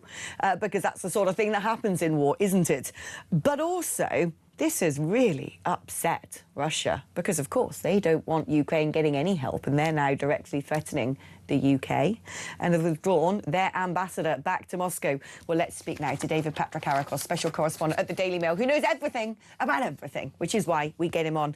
David, OK, let's talk about Andy Burnham's visit to Kiev, saying we're going to support Ukraine for as long as it takes. Some people listening to that think, does he want a forever war? Is this going to help us handing the IP to Storm Shadow missiles to Ukraine? Can they ramp up manufacture? Is this going to start turning the tables? Well, Alex, let's take your questions in turn. Yeah, I mean, I think for British Prime Ministers generally now, Ukraine has been a bit of a godsend, a relief from the endless domestic misery. So whenever someone, even as poor a Prime Minister as Keir Starmer, wants to look vaguely statesman-like, off they hop, they get off that train in Kiev, they go and get their picture taken to Zelensky next to him, hope some of his magical celebrity stardust will rub off on them, which it doesn't. But, you know, you get some decent headlines for a couple of days, then you come back to the endless misery, which, let's be honest, hasn't really started for Andy Burnham yet, it being August and summer. So that's all to come. I mean, this is obviously, again, very much for domestic political purposes, but it's also the right thing to do. It's the right thing to do morally, and it's also the right thing to do strategically. As I've said many, many times, if the Ukrainians had rolled over in 3 days, like Putin's lickspittles told him they would, he would be in Georgia, Moldova by now, because why wouldn't he? And it would be a bigger problem for all of us. So this is good. In terms of the Storm Shadows, look, Storm Shadows are a particular type of missile. You fly in a jet. They sort of, you know, start very high, go very low. It's very hard for radars to pick them up. Now, I remember being at the height of Ukraine's failed counter-offensive in 2023, I'm embedded with the Dnipro battalion, which I've been embedded with off and on for years, and their very fierce commander, Yuri Berezin. I remember sitting in a, well, I'm not going to say where, but it was the Ukrainian base close to the front, and him screaming into his phone going, where are my Storm Shadows? Where are my Storm Shadows? I need more of these missiles. These are really, really powerful missiles. They did a lot of damage to the Russian forces. So I'm unsurprised that the Russians are furious about this. And you've seen they've done their usual, oh, this means you're fighting on the Ukraine side, we're going to ramp everything up, blah, blah, blah, blah, blah. I mean, are they a game changer? Look, right now, the momentum is with Ukraine. You know, for a long time, things were very depressed. I'd go to Kiev, I'd go to Odessa, I'd go out to the front. Everyone was miserable. But there is a sense that the momentum is now with Ukraine. I think there is, you know, there's a danger into perhaps premature triumphalism. Don't forget, Putin will keep mobilizing. He'll keep sending those meat waves, as I said, and I think I've said on here before. I remember being in Bakhmut, the Great Battle of Bakhmut, and Ukrainian soldiers saying, look, they just send soldiers towards us. We get tired of actually machine gunning them. Just row after row after row, but they keep sending more and more and more. You know, can Ukraine produce them domestically? I think it has to do several things. I mean, at least, you know, the most important part of which is the miniature sort of turbojet engine. But look, the Ukrainians are very creative. Don't forget, they have developed the world-leading drone capability from essentially a standing start, from, you know, almost a level of zero. One thing I've learned, you know, the older I get, is the resource curse. You know, countries that are blessed with abundance of resources, be it oil or gas, sometimes don't really, you know, produce as much as they should. Countries that have a dearth of resources get really creative. And there's one thing we know about the Ukrainians. They're incredibly creative. This is good news for them and bad news for Russia. Yeah, I actually wonder, so I've just thought of something. I don't know if you know the answer to this, but I think a while ago, didn't Saudi Arabia, at the height of Iran chucking things over at their airports and so on and so forth, say to Ukraine, we want some of your counter drones, we want some of this technology? Is anything developed there, do you know? Yeah, and UAE. No, yes, I mean, look, Ukraine is now becoming a net exporter of drone technology, and this is only going to increase, As I said, in my career, I've been attacked personally. I mean, they weren't targeting me personally, obviously, but my positions. I've been attacked by Iranian Shahed drones in southern Ukraine, eastern Ukraine, in Tel Aviv, and I think, nearby when the Shia militias used them when I was in Iraq or Kurdistan. That kind of tech is everywhere. It's a threat, not just to Ukraine, but it's a threat to people everywhere now. And because Ukraine has been dealing with this threat for years now, it's a world leader in how to suppress them, how to combat them. And you can expect that only to increase. Ukraine is an important part of what I would call, the Western and its allies alliance. It's not just Western democracies that are on one side of this battle. You've got Gulf monarchies, etc., etc. So I think that right now, if this goes through, it's more good news for Ukraine. But let's not be too triumphant. The Russians are far from out of this. Now, it's interesting because, as I was saying before, my understanding is MBDA, which is the big defence giant who makes the Storm Shadows, have a site in Stevenage. If production is actually taking place in Ukraine, it might actually prevent, in part, things that have been taking place across Europe, which is Russia using localised gangs to sabotage weapons factories, to give enough sort of distance. Well, it wasn't us, it was those yobbos over there. No, we never paid them to do it in cryptocurrency. But they have attacked weapons manufacturers in places like Latvia, arson attack against a drone manufacturer in Estonia. We have seen weapons manufacturers in the UK targeted, and I think in the UK, it seems to be more connected with weapons manufacturers who are accused of providing bits, bobs and widgets for Israel. At the same time, we know that Russia has withdrawn its ambassador, Andrei Kelin, back to Moscow after 7 years, in the Post saying that the UK is choosing a path of confrontation with Russia. Is this normal sabre-rattling, or should we brace ourselves for Russia actually indulging in even more grey zone warfare against us? Yeah, that's a good question. I mean, Russia saber rattles constantly. I mean, during the whole of the Cold War, there was a taboo on talking about the use of nuclear weapons. Even during the Cuban Missile Crisis, when Kennedy and Khrushchev almost went to nuclear war, they never mentioned it. Putin, since 2022, has, talked about nuclear war, the possibility of using nukes almost daily, weekly at least. So that taboo is gone. So this is what Russia does. Now, what you said is a very interesting thing here, which is this new form of grey zone warfare. This is actually kinetic. You play local thugs, local criminals to smash stuff up. And it's not just Russia, Alex. Think about what Iran has been doing, in terms of targeting Jewish communities in London, using local thugs, all these sorts of things. I think that this is just something else we're now going to have to get used to, unfortunately. Yet another form of Russian hybrid warfare. So we had the disinformation, we have all of the sort of the assassinations that they come to Salisbury Plain and places and actually try and take out people on British soil. This is another one. You pay, as you said, in crypto, local thugs, maybe they don't even know who they're working for. It doesn't matter. And that's what you do. It gives you deniability, which everybody knows is you anyway, but it gives you enough, and on we go. We are facing a Russian threat that we've been facing for 20 years at least. It's not a question of, what happens if we get into a war with Russia? We're in one already. We have been for 20 years. We just don't realise it, or most people don't realise it. So we have to keep fighting, because if we don't, Russia will push and push and push. Putin has made it very clear about what he thinks. He wants to reinstall, recalibrate, refound the Soviet Union, and he thinks that the West is weak and that it's time for Russia to regain its rightful place as hegemon of East Europe. David, I love it when we book you. You're always a fantastic guest. Let's do this more often. I'm burning with more questions I want to ask you, but alas, we are out of time, because it's time to have the throne usurped by King Collins. How are you doing? King Collins? Sounds like King Kong, doesn't it? It does a little King bit. Collins. Yeah. How are you doing? Like it. I'm all right. Yeah. What I'm really excited about is that it's almost Christmas. What? September this week. That's it, isn't it? What, September? Is it this week, September? Yeah, I think is it Friday? I never know what the date is. I think it probably is, yeah. That means back to school, that means Christmas stuff, it means colder weather. I literally don't. But we're not going to get this week, is it? We're not going to get cold weather. Is it next week? Tuesday next week. It's Stop nearby. confusing Somebody me. just said that in your ear, didn't they? Yeah. Yeah. Yeah, I'm just getting really confused. I was like, what? I felt like I'd lost a week then. It's nearly September. That's my point. Oh, don't. That's really upsetting. Because when you've just... It's not upsetting, it's brilliant. Why is it not... Because it's nearly Christmas. How is that not good? It is also nearly Alexmas, therefore. Nearly Alexmas. Yeah, I'm Boxing Day baby, aren't I? So you get Christmas, the Festival of Christ, then and you then get Alexmas. followed by the Festival of Alex. Well, I'll Alexmas. put that on the family invites Yeah, this year, you better be come celebrating over that. for Alexmas. Yeah, and do you know what the rules of Alexmas are? Drink. Yeah, you start off the day with Advocar, and then you're forced to eat cold turkey and bubble and squeak. It's great. Advocar. I love Advocar. My nan used to drink that. I think it's a much maligned, underused, brilliant alcoholic product. Yeah. Right, what are you leading on in the show? Your favourite Advocar mix is our first subject today. What's that? I don't know. You told me yours. Warnings.